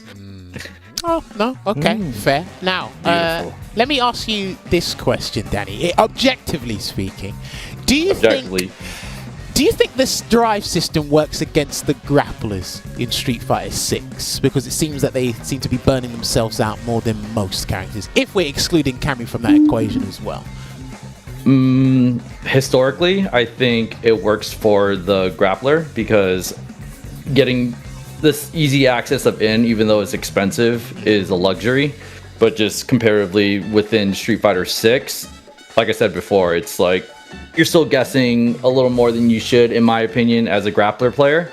But overall, comparatively to other games, it is so much. I mean, I could, at any given moment, I can just get in it. It's going to cost me something, but I don't really freaking care. Just the fact that you've got the ability to close the gap, even if it's not successful, the fact that you've got it as an option is better than what we've ever had in the past. Is that what you're saying? Yeah, and like I don't mind fighting in burnout either. I mean, it's definitely like a risky strategy, but my mentality through it is I'll burn myself out because I truly believe in my heart I can kill you in one sequence, and if I don't kill you in one sequence, I have you in the corner, and when I have you in the corner and I'm burned out, I'll just get it back again, and you won't survive the second wave. And I have that many coin flips, and I'm willing to bet those coin flips. Interesting. So that it's dangerous. It's a dangerous lifestyle to live. It is. But it almost sounds like it's somewhat close to all or nothing. But if you're talking about, I'll just replenish the drive gauge and get it back sooner or later, maybe Marisa's not the character to try that against. But I can see that working against a lot of other people. But no, I can understand that. Because Geef is probably, at least most of the replays I watch, outside of Cammy, he's probably the next character I see burn out the most. But he's burning himself out just for a guess, not a guaranteed outcome. If that makes sense. Well, you know what though? Actually, being in Burnout versus Marissa, at least Geef is not that bad because his Stand Fierce has armor on mid, and most of Marissa's strong tools are mids. Okay. So so we've played enough for me to know I can't really overextend it, because if I do anything, he'll smoke me. Okay, no, fair. That's actually good. I need to definitely note that one down. But then, why were you in Burnout so often, DoctaAfrikan? Is there something I'm missing? in this matchup? Yeah, Danny's has been a bad influence on me. I told him that last night actually, because I've started to just do what he does. I'm just like, yeah, I'm just gonna burn myself out and go for the grab. Like, why did I do that? I don't really have a good answer for you. I think a lot of it is just there's some situations where I think I have to force him to guess before he starts making me guess, because it's like, you know, the casino's coming at me whether I want it or not. So sometimes I'll try to take a big gamble if I think that things might go bad in the round. Well, I mean, you know what they say, the house always wins, and it looks like Zangief's dressed appropriately for that saying. So it could work out. So then, let me ask you this, because you mentioned something very interesting in your answer a few seconds ago. It feels like I have to get him to guess before he does it to me. Do you think that's Street Fighter 6 in a nutshell, or is that a case-by-case basis, depending on the character? I think the game design does force you to act. It's kind of like either you do it or you get it done to you, right? So it's you try to control as much as you can, which is why I like modern is, you know, I can kind of slow the game down. But if you're not able to completely shut down one or two primary tools, I mean, usually a good offense is a better defense. I think. Okay, so then let me ask you both this question, DoctaAfrikan. I'll get your answer on this first. Do you prefer active defense or passive defense? Just in general, not Street Fighter 6, just in general. Yeah, my preference is to do very little as possible, and I do like active defense for more escape options than for retaliation options. So I don't like pressing jabs and things like that. But if I can get out of a situation and reset it without risking my life, I usually prefer that. Okay, interesting. Danny, what about you? Active defense or passive defense, or do you just want an SPD on your wake up? Active all the time. I want everything to be a guess, honestly. I'm not trying to meme. I think I like it when people are forced to do hard reads, because I feel like a lot of people like to play this super stable style, which is the most consistent. So as soon as you start getting them to play a certain case, because like risk reward is only relevant as long as both players have like play by the rules, right? But as soon as you are committing to some like 15% option, eventually they have to play like that too, and that's just where I like to play. Okay. Now, do you know what? I respect that. Now, one thing I said to Veggey when we were watching you play is one thing. This is where I'll side with Zangief. One thing I don't like that Zangief kind of falls victim to is people will respect him when he has his level 3. That's when they really respect him. Level 2 is kind of whatever. If you're in the corner, then you don't want to get jackhammered and side swap. But I feel people really start to respect him when he only has level 3. Do you think Zangief needs a little bit more to work with on defense, or do you think I've got enough options to work with there, and like, again, my guess is your guess sort of thing? I personally thought the level 2 bug was pretty good, honestly. I wonder why. I enjoyed I it. personally thought it was good because like every other character has a level 1 invincible reversal, right? And kind of Zangief's crap in the water until he gets level 3. But when he does get level 3, definitely the entire meta and the boss fight changes drastically, right? That's why I was like doing a bunch of dash up, SPD, like doing some wild stuff. Yeah. So yeah, but I do think since level 2 is so slow, it's an 18 frame start. You can meaty with mediums and still block it. I think he shouldn't be punished as hard. I'm just saying. -8 was good. Bring it back, Capcom. Actually, speaking about that, I would like to ask you, DrDannyPham, there's been a lot of talk about adjusting certain characters in this game, and I'd like to ask you, what would you do to Geef? How would you adjust him for the next match? He'd probably make SPD a one-touch kill. I want to hear it from him. I'm definitely like, obviously not like a developer or anything, but there's definitely some tools that could use tuning, because I don't think Zangief needs much just because of his access to drive rush. I would like regular lariat to be a little bit faster. At the moment, it's 15 frames. It's super slow for an anti-air. It's, I think, projectile invulnerability on frame 7.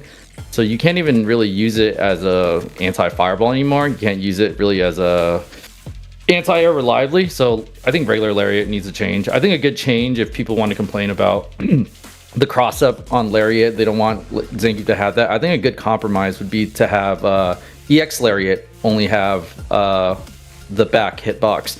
That way you're choosing to burn meter to punish someone for jumping out. And regular lariat can still function as a front anti-air, but you have to be a little bit faster, right? So there's a differential on spending your meter. You're getting a little more reward. But at the moment, like EX Lariat it's faster, it's just better. So it's really hard to adjust your muscle memory to do regular Lariat versus EX Lariat just so it could work. That's a very nuanced change, but I can understand that because then I'll be able to tell who's a Zangief fanboy, who actually is a Zangief specialist with that kind of change. You mentioned compromise before. I'll give you a compromise. How about this for an idea? You mentioned your combo damage is a bit weak. Would you tone down each version of SPD's damage output for a better combo damage? Would you do that, Danny? No, but I would take more combo damage for the same SPD damage. Wow. No compromise. Wow. Because at the moment, he's low tier. Why would I need a compromise? I can tell. I just need a mid. I can tell negotiating with you at the dinner table is going to be a bit of work, so I'm going to have to work on that. Absolutely. I mean, look, I understand that, but remember, you played Zangief for 7 years, well, probably longer than that, but in SF5, you've seen the changes where he went from good to bad to whatever the last version of him was. They just took stuff away. But I'm saying if they maybe slightly toned it down and said, all right, well, you know what, we'll reduce the scaling on lights into Drive Rush. Maybe that might be a universal change. I hope it isn't, because that might be a bit crazy on other characters. But I don't know, some characters, they thrive off combos. It's that their combos start with mediums, they get huge rewards. You've got Luke doing Drive Rush back roundhouse into Drive Rush back roundhouse, then the combo just ends in heavies. You know, you've got Marisa doing work, you've got Ken doing his magic, whatever you want to call it, and then the Zangief just tap Drive Rush. Well, let's hope they don't know I'm going to reset them at this point. So, do you think they should maybe adjust how he starts his limited combos? Maybe that might be a better idea, because again, Veggey, what's the target combo? The 3 chops? Is that medium punch? Yeah, it's that medium punch. Like, his combos are limited because he has an SPD, but if maybe they change some of the combo routing, like maybe crouching medium punch might be the go-to starter. Would that suffice? I think honestly, if you made the target combo that Veggey was talking about, like the triple chop, if you made that reliable and neutral, I think that and like making level 1 usable is pretty much all I would need as a Zangief player. Because at the moment, if you want to get a whiff punish at certain buttons, like unless you're super on point, you can't sweep it. Like you have to be like cracked out, only looking for that. So most of the time, if you want to be safe, you're relying on your light kick. So if I could whip punish with just stand medium punch and get my, my 2000 damage, no meter, that'd be huge. And then the times that he does use his 3 meters to get in, that's for the guess, right? You shouldn't have to use it for like a bread and butter. Okay, no, that makes a lot of sense. I think if the stand medium punch target combo would always work on counter and punish counter, within reason, of course, I think that would be a huge game changer as well. I think that would be really big. I mean, only time will tell. Let's shift back to DoctaAfrikan. I've got to ask him this because I watch a lot of Marisa just to laugh at people, and I noticed that this character is a very good example for being heavily rewarded for using your heavies, because I just call her a heavy hitter for the correct reasons. Do you think Marisa takes away too much drive gauge on block? That might be a weird question to ask, but there are a couple of strings you've done, and I've seen other Marisa players do. The forward heavy kick into Gladius takes away 1 stock. The charge back fierce into the second back fierce into the Gladius, that takes away nearly 2 stocks. Do you think she consumes too much drive gauge for making people panic so often? Or do you think it's reasonable? I think it's reasonable for what she does, but I can see why they would tone it down. Because there are some situations where it's kind of like she forces you to hold parry, and that's when her command grab actually becomes good, is whenever you start holding parry. So, I can definitely see it, but I think that's the purpose, is to kind of force people to make a decision whether you want to parry or whether you want to try and escape. Okay, so then let me ask you this then, because it looks like with a few of these characters, maybe more than what I'm looking at, it looks like their win condition, or at least when they force the opponent to make the decision, it's like the philosophy and the outcome's there, but maybe the reward's too good.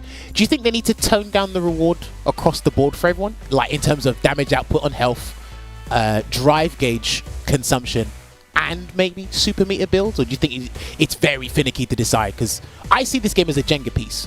So if they get this wrong in one area... Now, look, I see it as a game of Jenga. If they get this wrong, Like you've crashed the whole game. So do you think they need to fix all areas of damage output, drive gauge output, and super meter, or do they just need to focus on one area or two? I think damage output can definitely go down like just across the board. I definitely, I remember playing DJ for a little bit. I played him for about a few days, and I did a combo. I was like, yo, that was Marissa damage. I thought only I could do that. And like that says something. Marissa's not the only one walking around dishing out 7K on the straight hit. So I think overall it would stabilize the game a lot more if you can at least make some decisions without, like you said, one decision can ruin the whole game, and that's not how you want to play the game. But at the moment, that's what the game is. I'm not going to complain. But I definitely do think if they reduce the damage and everything else is pretty much fine overall, outside of perfect parry and things like that. I mean, for a first version of the game, like, okay, I understand people have their complaints and whatnot, and everybody has turned into a developer over the past 3 months and said, this is what I changed about the game. I'm like, oh, dude, you can't even land a job. How on earth are you going to change this game? You can't even get a job. Wow. Like, behave yourself. But say what you will, regardless of what DJ does, in comparison to SF4 DJ, this is what you call a real glow up, so it kind of looks entertaining. Say what you want about JP, but JP is one of the coolest looking characters I've ever seen in a Street Fighter game. I know what he does is a bit like unreasonable, but it's still kind of cool as a character. But it's just this thing where some people are still glancing over the fact that for a first version, I think they've done a fairly good job. Would that be safe to say, Danny? Have they done a fairly good job with this first version of Street Fighter 6? I think this is probably the best released Street Fighter, like in general. I think we have the privilege to complain a lot and just access information. So you're gonna be a little whiner by osmosis, a little nerd boy on Twitter. But I think, objectively speaking, this is more than I could ask for a first year game. I'm really curious on year direction. 2 and 3. Yeah, but I think the same way light kick, you can't buffer drive rush anymore. They should do that with mediums as well. You are not the first person to say that. Somebody else said that to me the other day. Yeah. Have you got how do I articulate this? Have you got a visualization in your head as to how you would do that? Because remember, it's all is it more based on the recovery or the startup of the move? Because sometimes you throw an answer at the dartboard and it doesn't quite work out how you've articulate it. Would you know how to go about doing that? What, making drive rush? If you whiff the medium, that the drive rush will come out immediately. Are you saying like, cancel the recovery frames into the drive rush or something else? I don't think Luke should be able to crouch medium punch and just buffer that. So that's where we were going with this. Okay. Yeah, that's definitely where we're going. Understandable. I don't like that. I'm done. I'm over it. Interesting. You are not the first person to say that. Because, I don't know, like, people buffering to get what they want. I know Luke's the prime example, but people buffering into Drive Rush to get what they want. Maybe that's what they wanted as part of the game, I'm not sure. Like, most characters can do it, not everyone can. It's mainly people doing it with low forward, not necessarily crouching medium punch. But I don't know, because we don't know the direction they want to take the game in, I don't know how they envision neutral in the future. Do they still want raw drive rush to be a thing? Do they want more people buffering mediums? Do they want people filling out specials? I don't know. So I kind of think we just have to wait in this regard. It's difficult. It's difficult because, like I said, if they adjust something and it doesn't work, they kind of crash the whole game. And I think maybe the medium punch thing is probably has like a bit to look into, but I think a really simple change would probably be making drive reversal a lot better. Oh, that would fix half the problems. Yeah, it would almost fix everything. Then you're playing that 3 meter to 2 meter resource game, right? Yes. Which is even more driven around the drive gauge stuff. So I think that'd be a good resource management thing, and it would like encourage you to want them to just medium into whatever. No, honestly, I'm looking forward to what they do with the game. I mean, if they decide to butcher all the characters or 1 or 2 characters, I'll be very surprised. But I think it starts with the system first before you look at the individuals, because I do think if you look at the characters individually, I think most of them are fairly reasonable. It's just how the system kind of accentuates what they're good at, and probably some characters, well, they're bad at. So some people need the faster drive rush, and some people need the slower one, so on and so forth. But have you guys got anything, Veggey or Olvaha, have you got any other question you want to ask them? Because I want to ask them some closing SF6 questions. Yeah. Well, actually, You I can go have one first, Olvaha. question. Yeah, if I could go first. Go for Yes, it. you can. Thank you. I wanted to ask DoctaAfrikan about his corner setups with the Wift specials. Is that something you came up with by yourself, or is that something you kind of copied over from other Marisa players? Yeah, I found all that like day one. Like that was the first thing I looked for is how can I scumbag people in the corner. So Wow. Nice. That was how considerate of you. You thought about everyone's feelings I and then trapped in the appreciate corner. So considerate of you. How did I ruin Big everybody fan. else's day?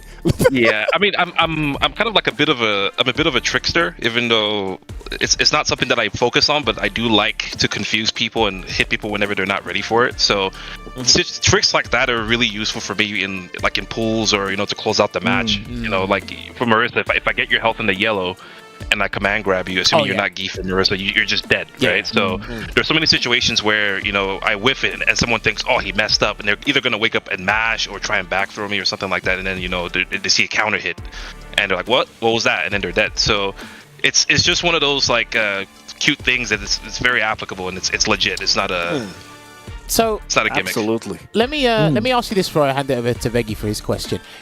Has it been difficult to study this game in certain areas just because of the kind of leaps it's taken from SF5? There's more to work with. Okay, I find something, but can it be countered by drive impacts? Can it be parried? What's the whole situation here? Because there's more to consider. Has this game been harder to study for you, DoctaAfrikan, or has it been more enjoyable because of more options and more intricate options to look into? Studying wise, I think it's easier because the training mode's really good. They gave us so much to work with to figure out different situations. So I think that the hard part is stabilizing the game. It's season 1 and it's still like the best version of any season 1 I've ever played. But stabilizing the game is like how do I get that dude to not do the thing that's gonna get me killed? Okay, no, I get that. Yeah, 100%. Danny, what about you? Has it been easier studying or labbing stuff in Street Fighter 6 as opposed to SF5, or is it just harder? I think it's definitely like a deeper game. There's like many more facets to it, but that's why I try to have my game plan super simple. I know it sounds dumb, but multiple coin flip thing, it's like I just find the setups and I just reduce the game down to that option, and if I commit to my risk reward, you're forced to play it. So he definitely brings you into his world. I can vouch for that. I mean, listen, man. Drags you into listen, deep some waters. people, they can only live by their views and their world. So if I got to drag you in mine, so be it. It's a lifestyle, really. Thank you for telling me more about you as a person. Thank you. Veggey, all yours if you got a question you want to ask. Because we asked about or we talked about character loyalty sort of a little bit earlier, that people pick the same character even though they play different. Zangief players do that. Come on now. Yeah, but in general, Come some on people now. do. Come on now. Yeah, but so that is the question actually, because DrDannyPham in Street Fighter 5, Zangief was looping okay with the SPDs, and I feel like he played kind of different, and he didn't have that kind of sweep. He had control, but it was in a different way. How was it for you to go from that Zangief to this Zangief? Since, in my opinion, they're quite different. You might have a different opinion on that, and you were told. You can just tell me if I'm completely wrong on their likeness or not. Tell him he's wrong. All right, let me tell you about my life story, all right? Yes, let's go ahead. Let me trauma dump on you guys. So I think Street Fighter 5 Geef worked for me because obviously the coin flip was super strong, but towards the end, maybe the last 2 or 3 years when I moved to SoCal and I was just losing to Chris T for months and months, just playing with him nonstop. Then when I finally learned how to play footsies and whiff punish game, my whiff punishes got super fucking crisp. So I ended up going to Street Fighter 6 and I watched your video on whiff punish sweep, and I was like, oh man, that's pretty good. I get a coin flip off whiff punish sweep. Let me get that.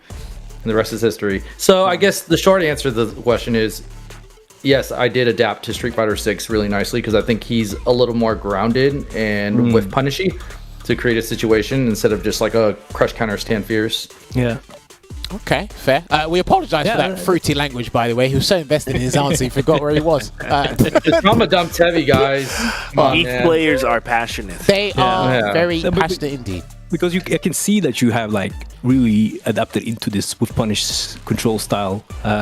So I was just wondering if it felt different from you to play GIF, and obviously it did, since you did have to do some adaptations for it. So, because personally, I went from Street Fighter 4 GIF and I couldn't play Street Fighter 5 GIF because it was just a totally different game, so I had to play a different character. Absolutely. So not all GIF players always play GIF, Jammerz. The reward is a coin flip, though, so that is insane incentive to play a whiff punish game. Yeah. Veggey, Coin flip is a reward in Veggey, itself. all I'm going to Yes. say to you, Veggey, is the old war saying, same stuff, different day. Same stuff. You're still playing GIF. I don't care what game you put him in, you're still going to play him, right? You played him in SF5. It wasn't your main, still played him though. Anyway, I want to shift over to one or two more questions before we got to close this out because we are running out of time here. DoctaAfrikan, let me ask you first. Your online experience of Street Fighter 6. Firstly, do you think MR, the master rating system, was a good idea? And then tell me about your online experience overall. Is it good every time you turn it on? Are you frustrated? Talk to me. Oh, I mean, yeah, the rank experience in this game is so much better. Anyone who knows me knows that I just avoided online completely in Street Fighter 5 to the point where I didn't even enter any of the World Warrior events. At least I don't think I entered any of them. And in this game, it feels like I can actually play the same game online that I'm playing offline, which is insane. Like, online is legit now. As far as the MR system, I think this is definitely the first time we've had something that more accurately reflects skill as opposed to just how much time you've dumped into the game. Yeah. And that does, it does kind of help show your work and your effort and everything else. And my only gripe, if I can have one, like Danny said, we get the privilege to complain, is Master is becoming too easy because the inflation is really high. The Diamond 4s, they're naturally going to become Diamond 5s because those Diamond 5s have no one to stop them from getting Master, and then the people are climbing up without actually having to beat the people who are in front of them. So I don't know if that's something that they intended, but it definitely overinflates the master rank and makes it less valuable, I think. That's interesting. I think your angle is a new angle I've heard. What I usually hear from people I see on social media, Twitch, Twitter, wherever, is the Japanese players have inflated it a fair bit. So in terms of getting to legend status, that's harder to do. I think everywhere under that, I guess the medians, I don't know whether to draw the line. You are right. Getting master rank was pretty easy in this game, but I don't know if that's testament to what we've been used to in the past. Because, again, they reward the underdog a lot of points in general to get to where they need to go. And I kind of see it as, right, let's quickly get you to this rank so you're not like in the old ranks and stuck in the trenches. I don't know if it makes it easier or harder for players that are ranking up or whatnot.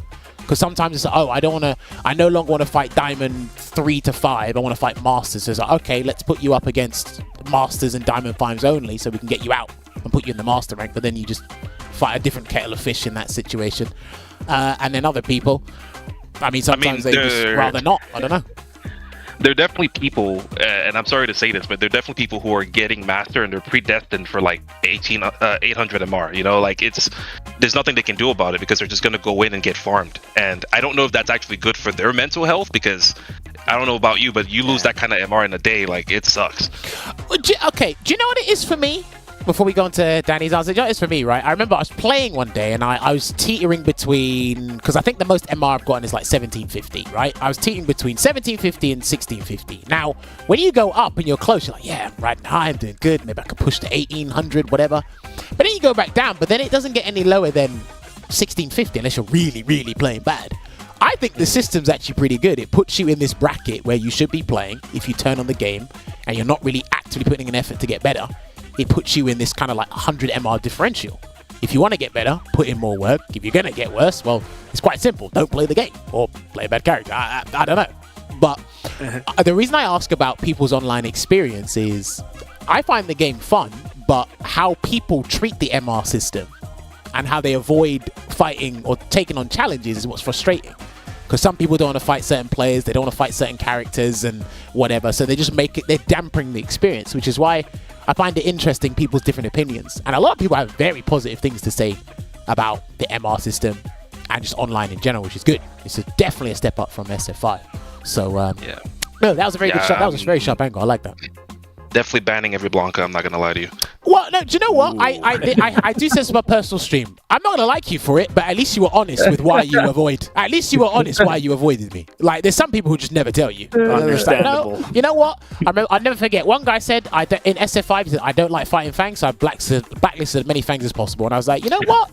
He's true to himself. He's not lying to himself. Respect that. And he'll hold his chest out high. Like, it's brilliant. But Danny, what about you? Do you think the MR system is good for the game? And what about your online experience with Street Fighter 6 overall? I think the MR system is really good. I think there's like slight tweaks, like Doc said, about just lower MR players not being D-ranked to Diamond and then they get farmed. But yeah, the MR system's super good. Everyone's immediately sweaty off the rip. I think unless you're a dodger, if you hit Master and you can give me at least 1 point, I'm running it back no matter what. That's part of the game. Like that sense of urgency, like it's so good. I don't know why people don't like it. The netcode's super good. The only thing I will say is that the region lock is pretty whack. I'm kind of in my own island in Seattle with like Chris CCH and stuff. Like sometimes I'll get some SoCal players, but I kind of play the same like 6-7 players every single time. So I'm not sure if the netcode is undeniably good, but is that exaggerated by the fact that Capcom has only allowed us to play against people that are like super close all the time? Or I don't know. I think we should test the boundaries and open it up a little bit. You're not the first person to say that either. You said, did this come at a price? Was this the trade-off for an amazing netcode? Because I have seen some streams and I've played it, right? And I think I've seen it with Veggey as well. It's like you're streaming for 3-4 hours, or roughly around that time, and you'll fight the same 5-6 people. And what also can damper someone's experience is if they're all Kens and Lukes. And you sprinkle you sprinkle a little bit of Dowsim in there. I think that's what, and this goes back to what I was talking about. Does popularity trump performance? It's like, okay, you jump on, right, for example, and imagine, Danny, you jump on online one day, and you just fight the same 5-6 Dowsim players. That's not fun. I don't get that happened like 3 days ago. Like 3 Dalsons off the rip. I'm not even kidding. It's like I woke up with JP. I had JP either every other game and sometimes twice in a row for like 4 hours, and I dropped 150 MR. Bro, same thing happened to me, dude. I had it was 4 JP players, and it was a random 5th one, and I legitimately my points tanked, bro. They were on point for all the amnesias hit those rounds. Not a single one did I guess right. I just got smoked for like 150 points. Yeah. Do you know what? It's like, dude, it's time to put the controller down for the game. But it's hard to do that when you think the next game. It's hard to do that when you think the next game. Surely they won't give me the same guy again.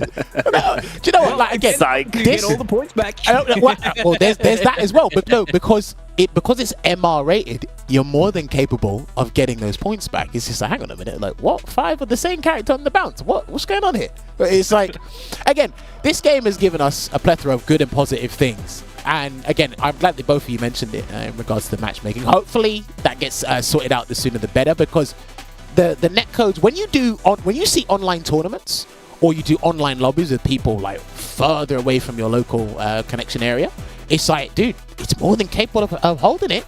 So it's like, just expand it a little bit so I don't have to fight the same 4 Ken players and they think that they're good.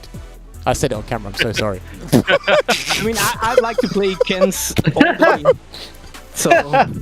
Oh yeah, you bet you would. Oh yeah, you bet you would. You should have beaten Daigo. Yeah.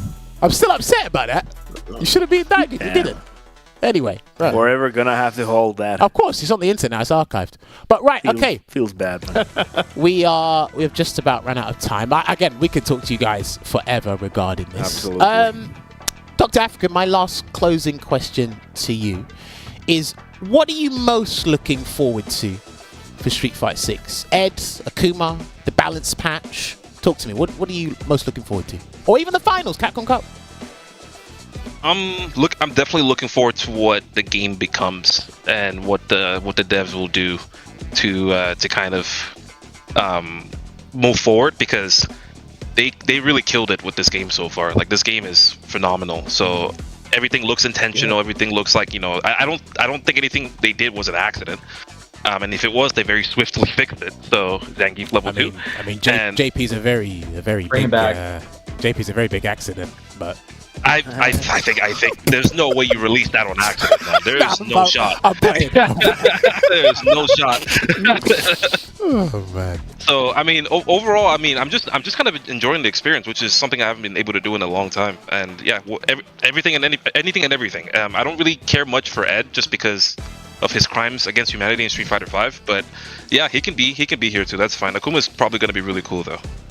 I said he doesn't know. Damn. You know what? I just hope, right? Because again, Rashid, he's way more entertaining than his SF5 version. Aki looks stellar. We have seen nothing on Ed yet, and at least at this point, I'm just gonna assume they're just gonna show him at the Cup, like at this point, because we didn't hear anything December. It's been a long time. It just makes the most sense to me that we might hear him at the Cup. I don't know, but I hope you don't eat your words. It's just like, yeah, it's gonna. We're all gonna be Ed mains. Do you know what? I've seen people pick characters I never thought they'd pick. So if I find out that DoctaAfrikan is an Ed main 6 months down the line, then I'm just gonna move back to this interview. It's entirely possible. It's entirely possible. Clipped. We will see. But Danny, what about you? You looking forward to Ed, Akuma, the finals, the new balance patch? Talk to me. What are you looking forward to?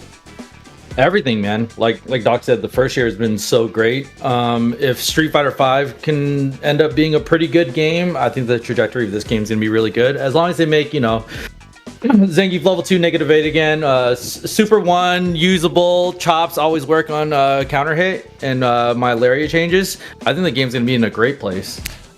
Just to preface this, I didn't allow Danny to make his laundry list of changes. I said he can have one. I'm a trauma dumper. I said he can have one. He gave me 10. I can't do anything about that. Anyway, no, gentlemen, it's been an absolute pleasure. Can we get their socials on the page, please, so people know where to follow them? Yes, their Twitter or their X's, their Twitches. Make sure you follow them. These guys are amazing people. They put out content to make sure you guys stay happy and you improve at fighting games in general. DoctaAfrikan, where can they follow you on social media? Or have you got anyone you want to shout out or thank? Yeah, my social media is pretty much all the same. At DoctaAfrikan on Twitter is typically where you will find me. Do want to shout out Hitbox. Also want to shout out EX Dojo. We've been doing a Discord where we're all training and getting better and hanging out. So if you guys are interested in that, check it out at EX Dojo on Twitter or just discord.gg/EX Dojo. Sweet. Danny, I'm going to ask you, but I think you've told me everything, but I'm pretty sure you're going to repeat it again. I'm a dump time? All right. Okay. Danny, the floor is yours. Anyone you like to thank or anyone you want to... I would like to thank DoctaAfrikan for getting scooped up so many times today. Wow. Nice try, little guy. I would also like to shout out PP Unit, aka Doc's daddy. I won this for you. All thanks to you, man. Shout out to Zangief Nation.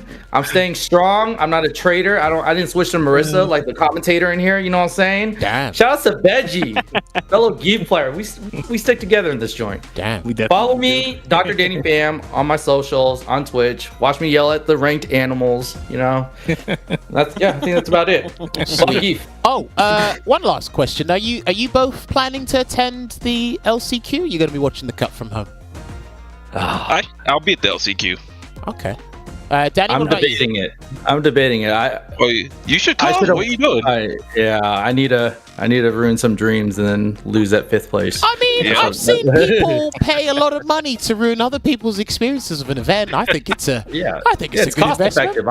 I live in the West Coast. The cost benefit ratio to ruin someone international, that's insane risk reward. I'll take that. I know, you're a gambling man and you want everyone to join your world. I think it's quite a fitting event to do so. I love it.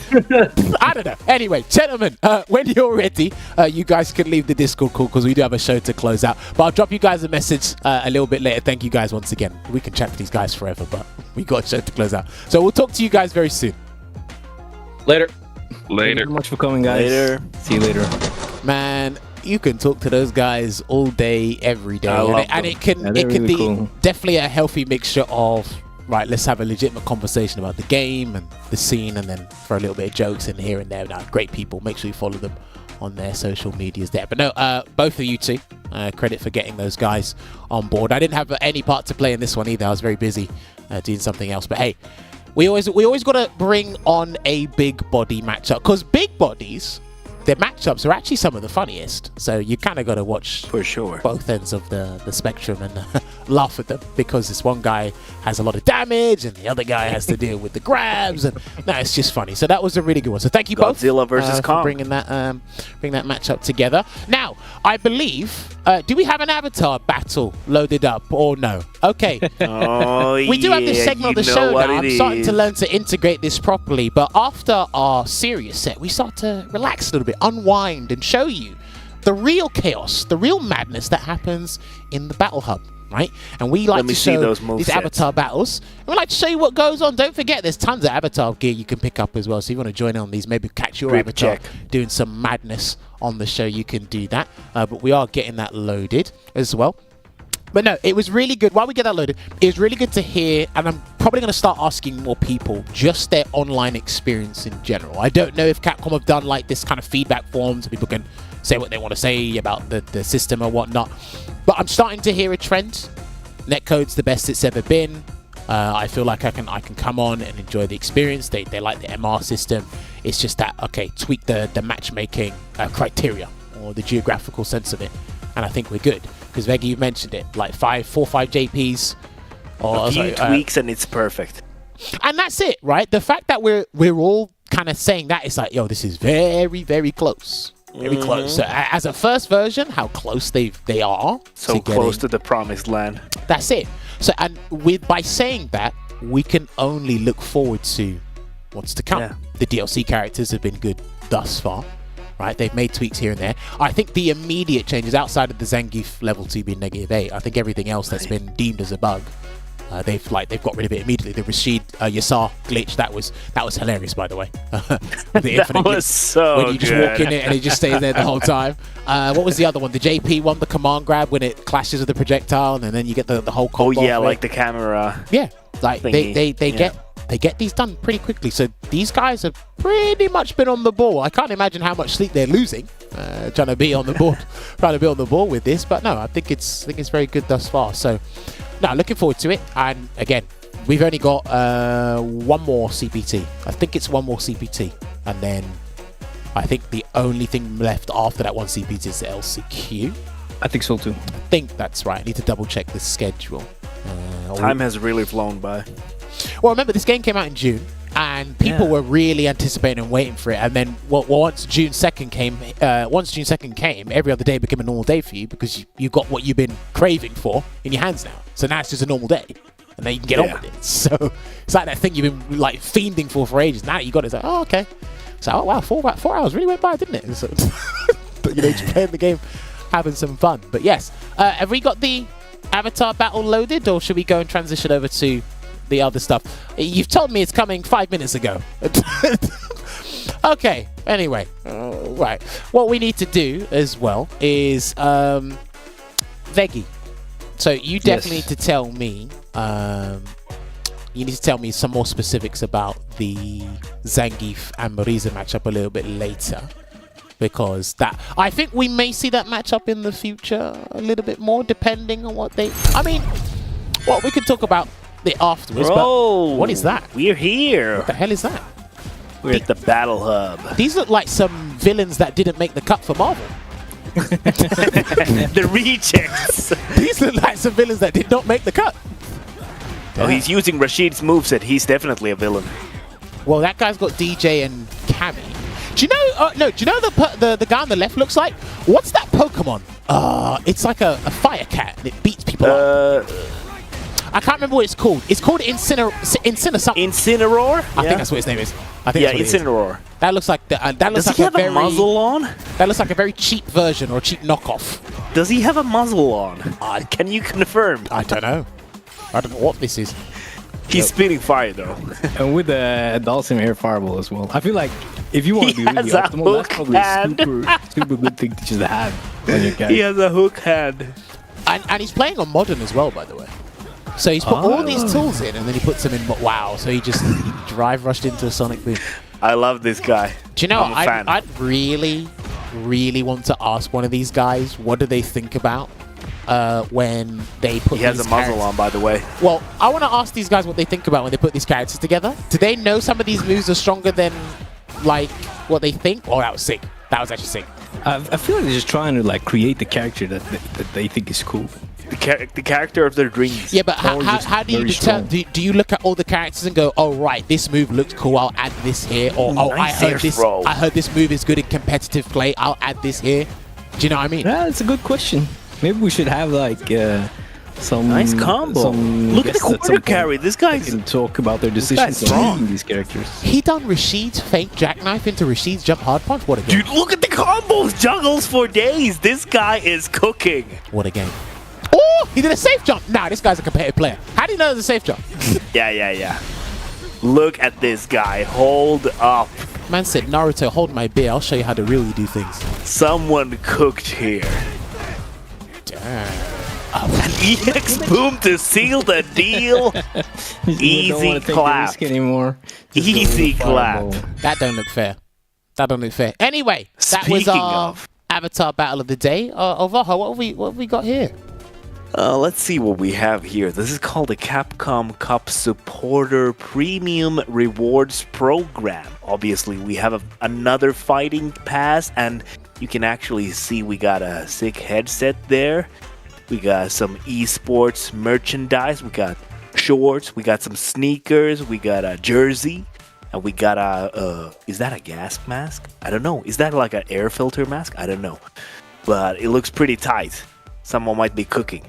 We got some new emotes. I see Blanca's electricity. I see Dalsim's yoga pose there. I think that's Chun-Li's victory animation in the middle there. Where It could be like, Chun-Li, it could be Jury. Yeah. Oh, yeah, obviously, yeah. Also, we got some new titles. They're very colorful. Obviously linked to Capcom Cup because it is a Capcom Cup supporter package here. Yeah, looks pretty good. We also got a classic game, Street Fighter 2. I think everyone started their Street Fighter career with this game. Or almost anyone. Almost everyone. I mean, I saw the characters back then, didn't know what the hell was going on. I'll be honest with you. I think I see Guile emote as well, actually. That looks like a Guile emote in the emote section. Nice stickers, too. I like those.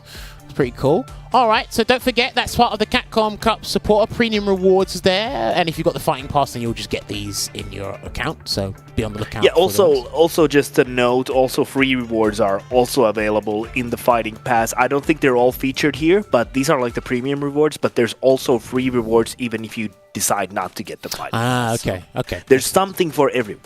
Sweet. Oh. All right, so apparently this is a comic section in the game. Do you find this in the Battle Hub or somewhere else? It's somewhere. It's in the Buckler's Bootcamp. Okay, so if you have seen the CPT, we have been advertising the Buckler's Bootcamp. If you have gone on and visited the Buckler's Bootcamp page, then you'll find a little comic strip with Cammy and Jury. Now, I think these two characters follow the same philosophy, and Cammy is a better version of Jury, but it looks like Cammy does agree with me in this comic strip, because Jury's getting the work, and she's like, you got this, Jury. I don't know what she's got, but hey, it's looking... She got arrested.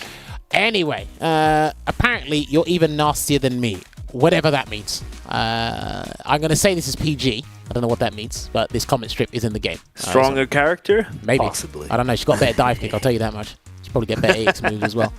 But no, you can definitely check this out if you checked out the Buckler's Bootcamp website. And then if we transition over, what else have we got here? Don't forget as well, the badges are still available. Obviously, Nagoya Oja and 00 Nation will not be sold, but you can get the rest of the badges here.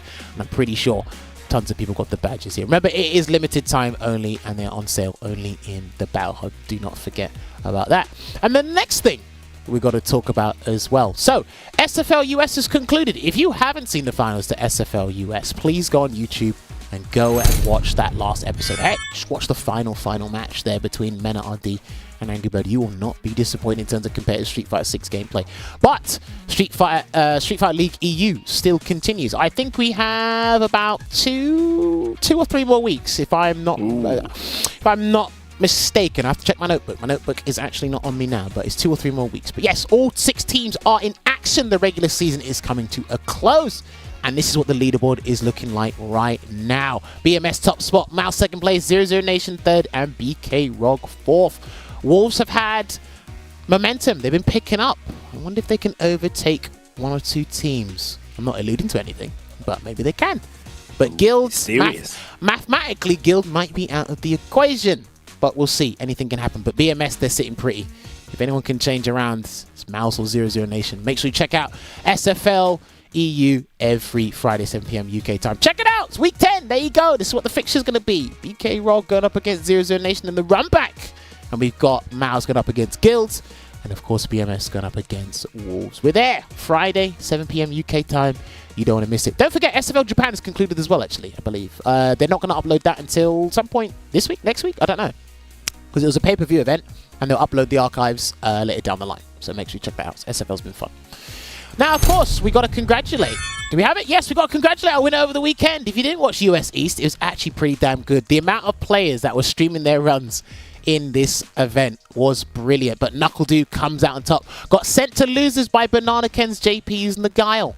Maybe JP does beat Guile. Who knows? And then he went back, and he ran it back with Cammy. He almost lost, by the way. Banana Ken could have taken that 3-2, but NuckleDude reset the bracket, and then he won 3-0. And you know what? He had a real interview with Ultra David and Vicious. And Vicious asked him a very serious question, and he opened up, and he actually said something in full detail. So please go and check out the tail end of the top 8 archives on the YouTube channel. And I'll tell you something very important. And I'll give you a hint. It's got something to do with your taxes. So pay attention.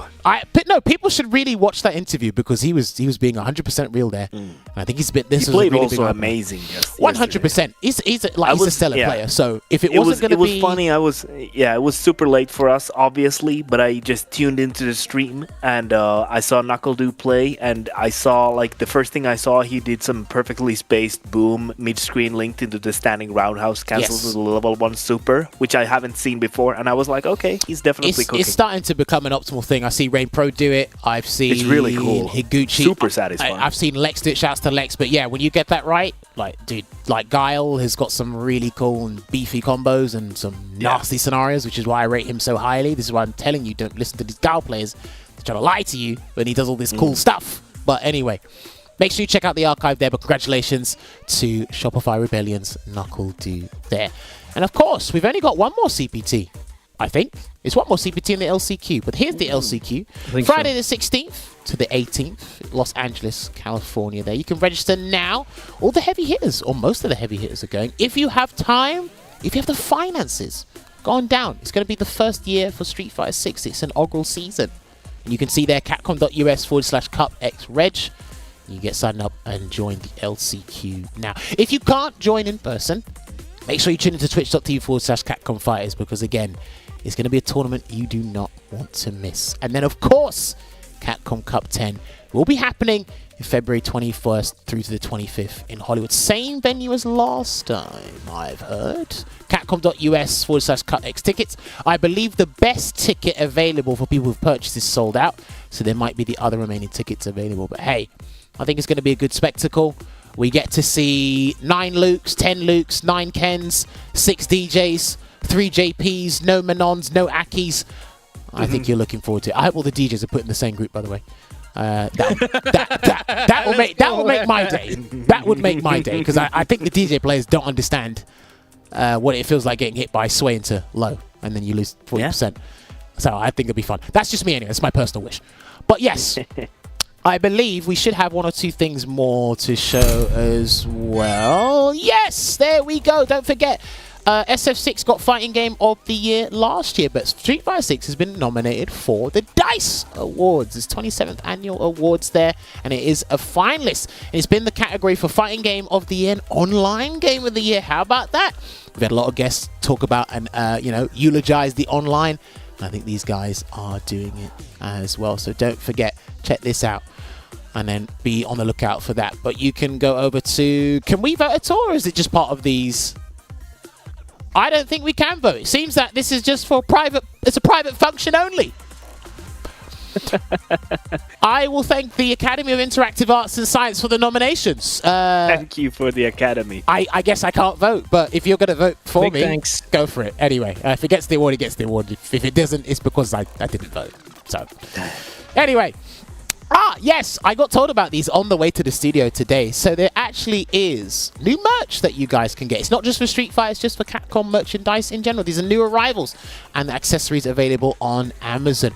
If you check out, get your phones out now, and scan the QR code there. It should take you to your respective website. So because I'm from the UK, it will take me to the UK Amazon store.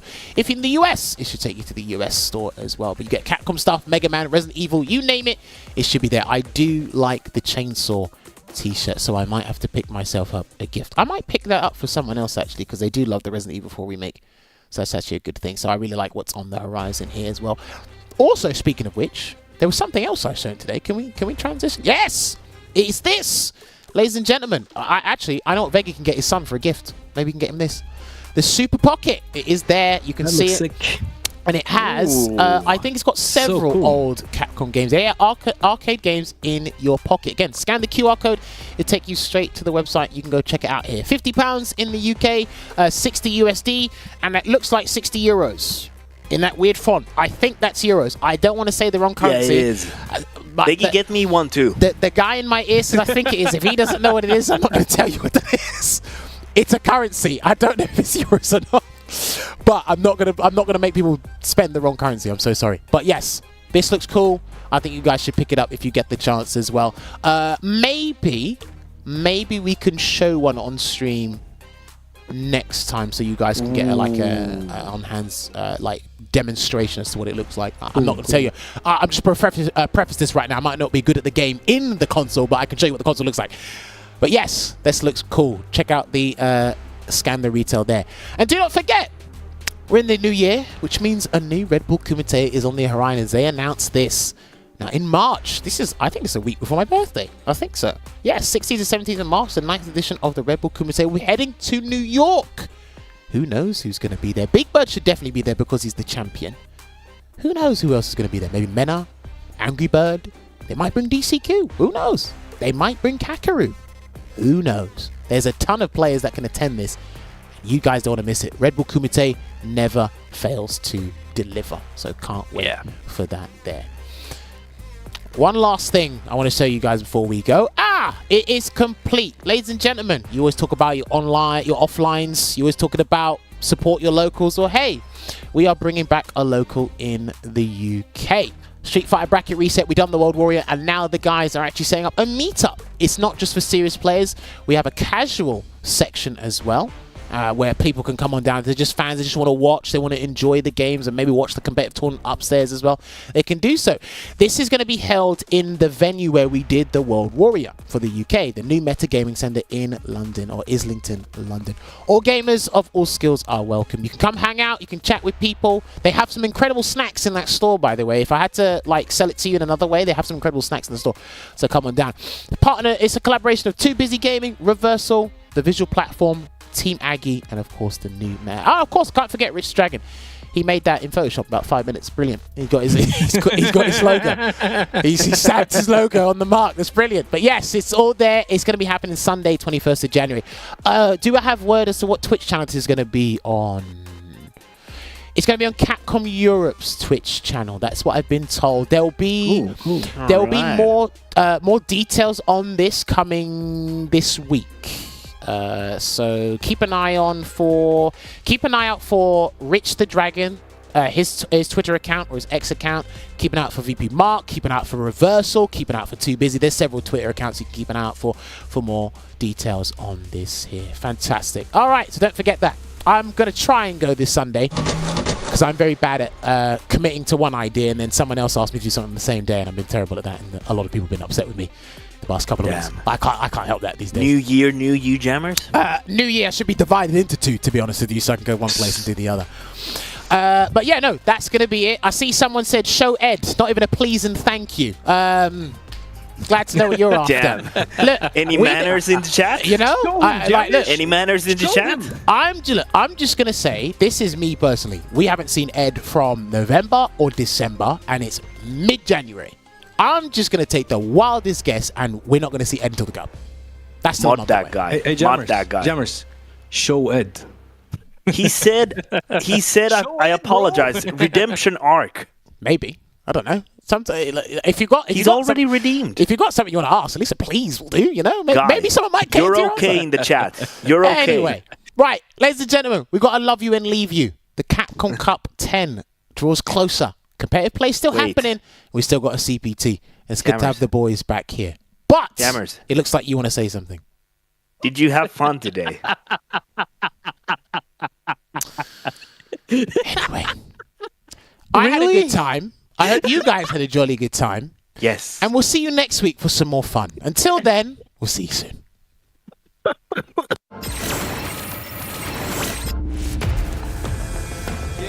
Yeah, Y'all already know you know what time it is. I belong in the top spot, number one. Hope you ready for the fight. Reign supreme. Put 'em up, let's go.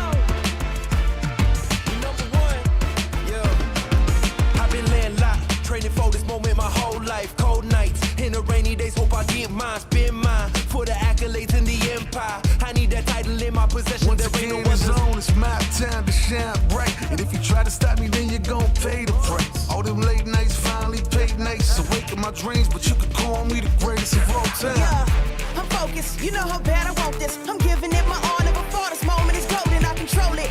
All eyes on me. I see I'm watching. Once I'm locked in, ain't no way that I'm stopping. Clocked in. It's time to put in work. Go berserk. I'm in my zone until I'm first. Believe me when I say nobody can see me. This a product of hustle. I just make it look easy. Non-stop. You ready or not? When it's all said and done, I'ma be on the top. 3, 2, 1.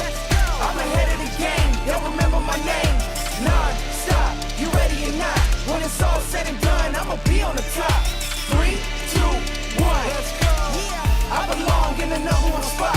I always kept the business, nothing personal. When y'all ain't see nothing, I just barely scratch the surface. Roll me in the rain, let me do my thing. Thought they hit me down, fight through the pain. When I'm in the zone, I ain't never say much, but you see me up top. You see my numbers healthy, the pressure don't stop. Until I'm in the top, see the bottom seeds watch. They almost see me flop, but I'm stepping on them, watch, let them watch. Born ready to fight, this is my moment. Coming for it all, just show me my opponent. Wanna be great, I'm a legend in the making. And this is mine for the taking. Cause I got what it takes to be on top. I'm number one, cause I don't stop. Hard gas, no brakes, high stakes. I don't act tough till the tussle let them fold ya. Non-stop, you ready or not? When it's all said and done, I'ma be on the top. 3, 2, 1. I'm ahead of the game, y'all remember my name. Non-stop, you ready or not? When it's all said and done, I'ma be on the top. 3, 2, 1. Let's go. I belong in the number one spot.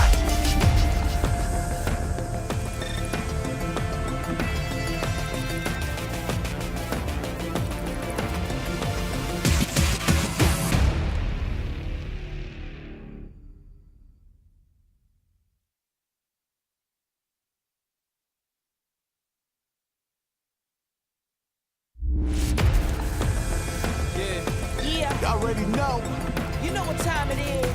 I belong in the top spot, number one. Hope you ready for the fight. Reign supreme. Put 'em up, let's go. Number one, yeah. I've been laying locked, training for this moment my whole life. Cold nights, in the rainy days, hope I get mine. Spend mine for the accolades in the empire. I need that title in my possession. Once There ain't again, no it's others. on, it's my time to shine bright. And if you try to stop me, then you're gonna pay the price. All them late nights finally paid nights. Awaken my dreams, but you could call me the greatest of all time. Yeah, I'm focused. You know how bad I want this. I'm giving it my all. Never thought this moment is golden. I control it. All eyes on me. I see I'm watching. Once I'm locked in, ain't no way that I'm stopping. Clocked in. It's time to put in work. Go berserk. I'm in my zone until I'm first. Believe me when I say nobody can see me. This a product of hustle. I just make it look easy. Non-stop. You ready or not? When it's all said and done, I'ma be on the top. 3, 2, 1. I'm ahead of the game. Y'all remember my name. Non-stop. You ready or not? When it's all said and done, I'ma be on the top. 3, 2, 1. Let's go. Yeah, I belong in the number one spot. I always kept the business, nothing personal. When y'all ain't see nothing, I just barely scratch the surface. Roll me in the rain, let me do my thing. Thought they hit me down, fight through the pain. When I'm in the zone, I it's a ain't never motor say much, but you see me up up top. You see my numbers healthy, the pressure don't stop. Until I'm in the top, see the bottom seeds watch. They almost see me flop, but I'm slipping on them, watch, let them watch. Born ready to fight, this is my moment. Coming for it all, just show me my opponent. Wanna be great, I'm a legend in the making. And this is mine for the taking. Cause I got what it takes to be on top. I'm number one cause I don't stop. Hard gas, no brakes, high stakes. I don't act tough to the test, so let them fold ya. Non-stop, you ready or not? When it's all said and done, I'ma be on the top. 3, 2, 1, I'm ahead of the game, they'll remember my name. Non-stop, you ready or not? When it's all said and done, I'ma be on the top. 3, 2, 1, let's go. I belong in the number one spot.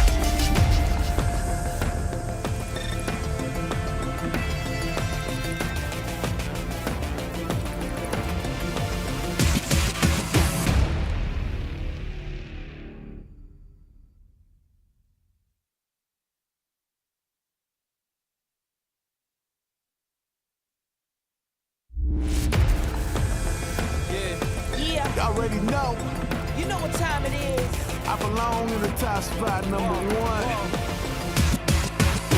Hope you ready for the fight. Reign supreme. Put 'em up, let's go.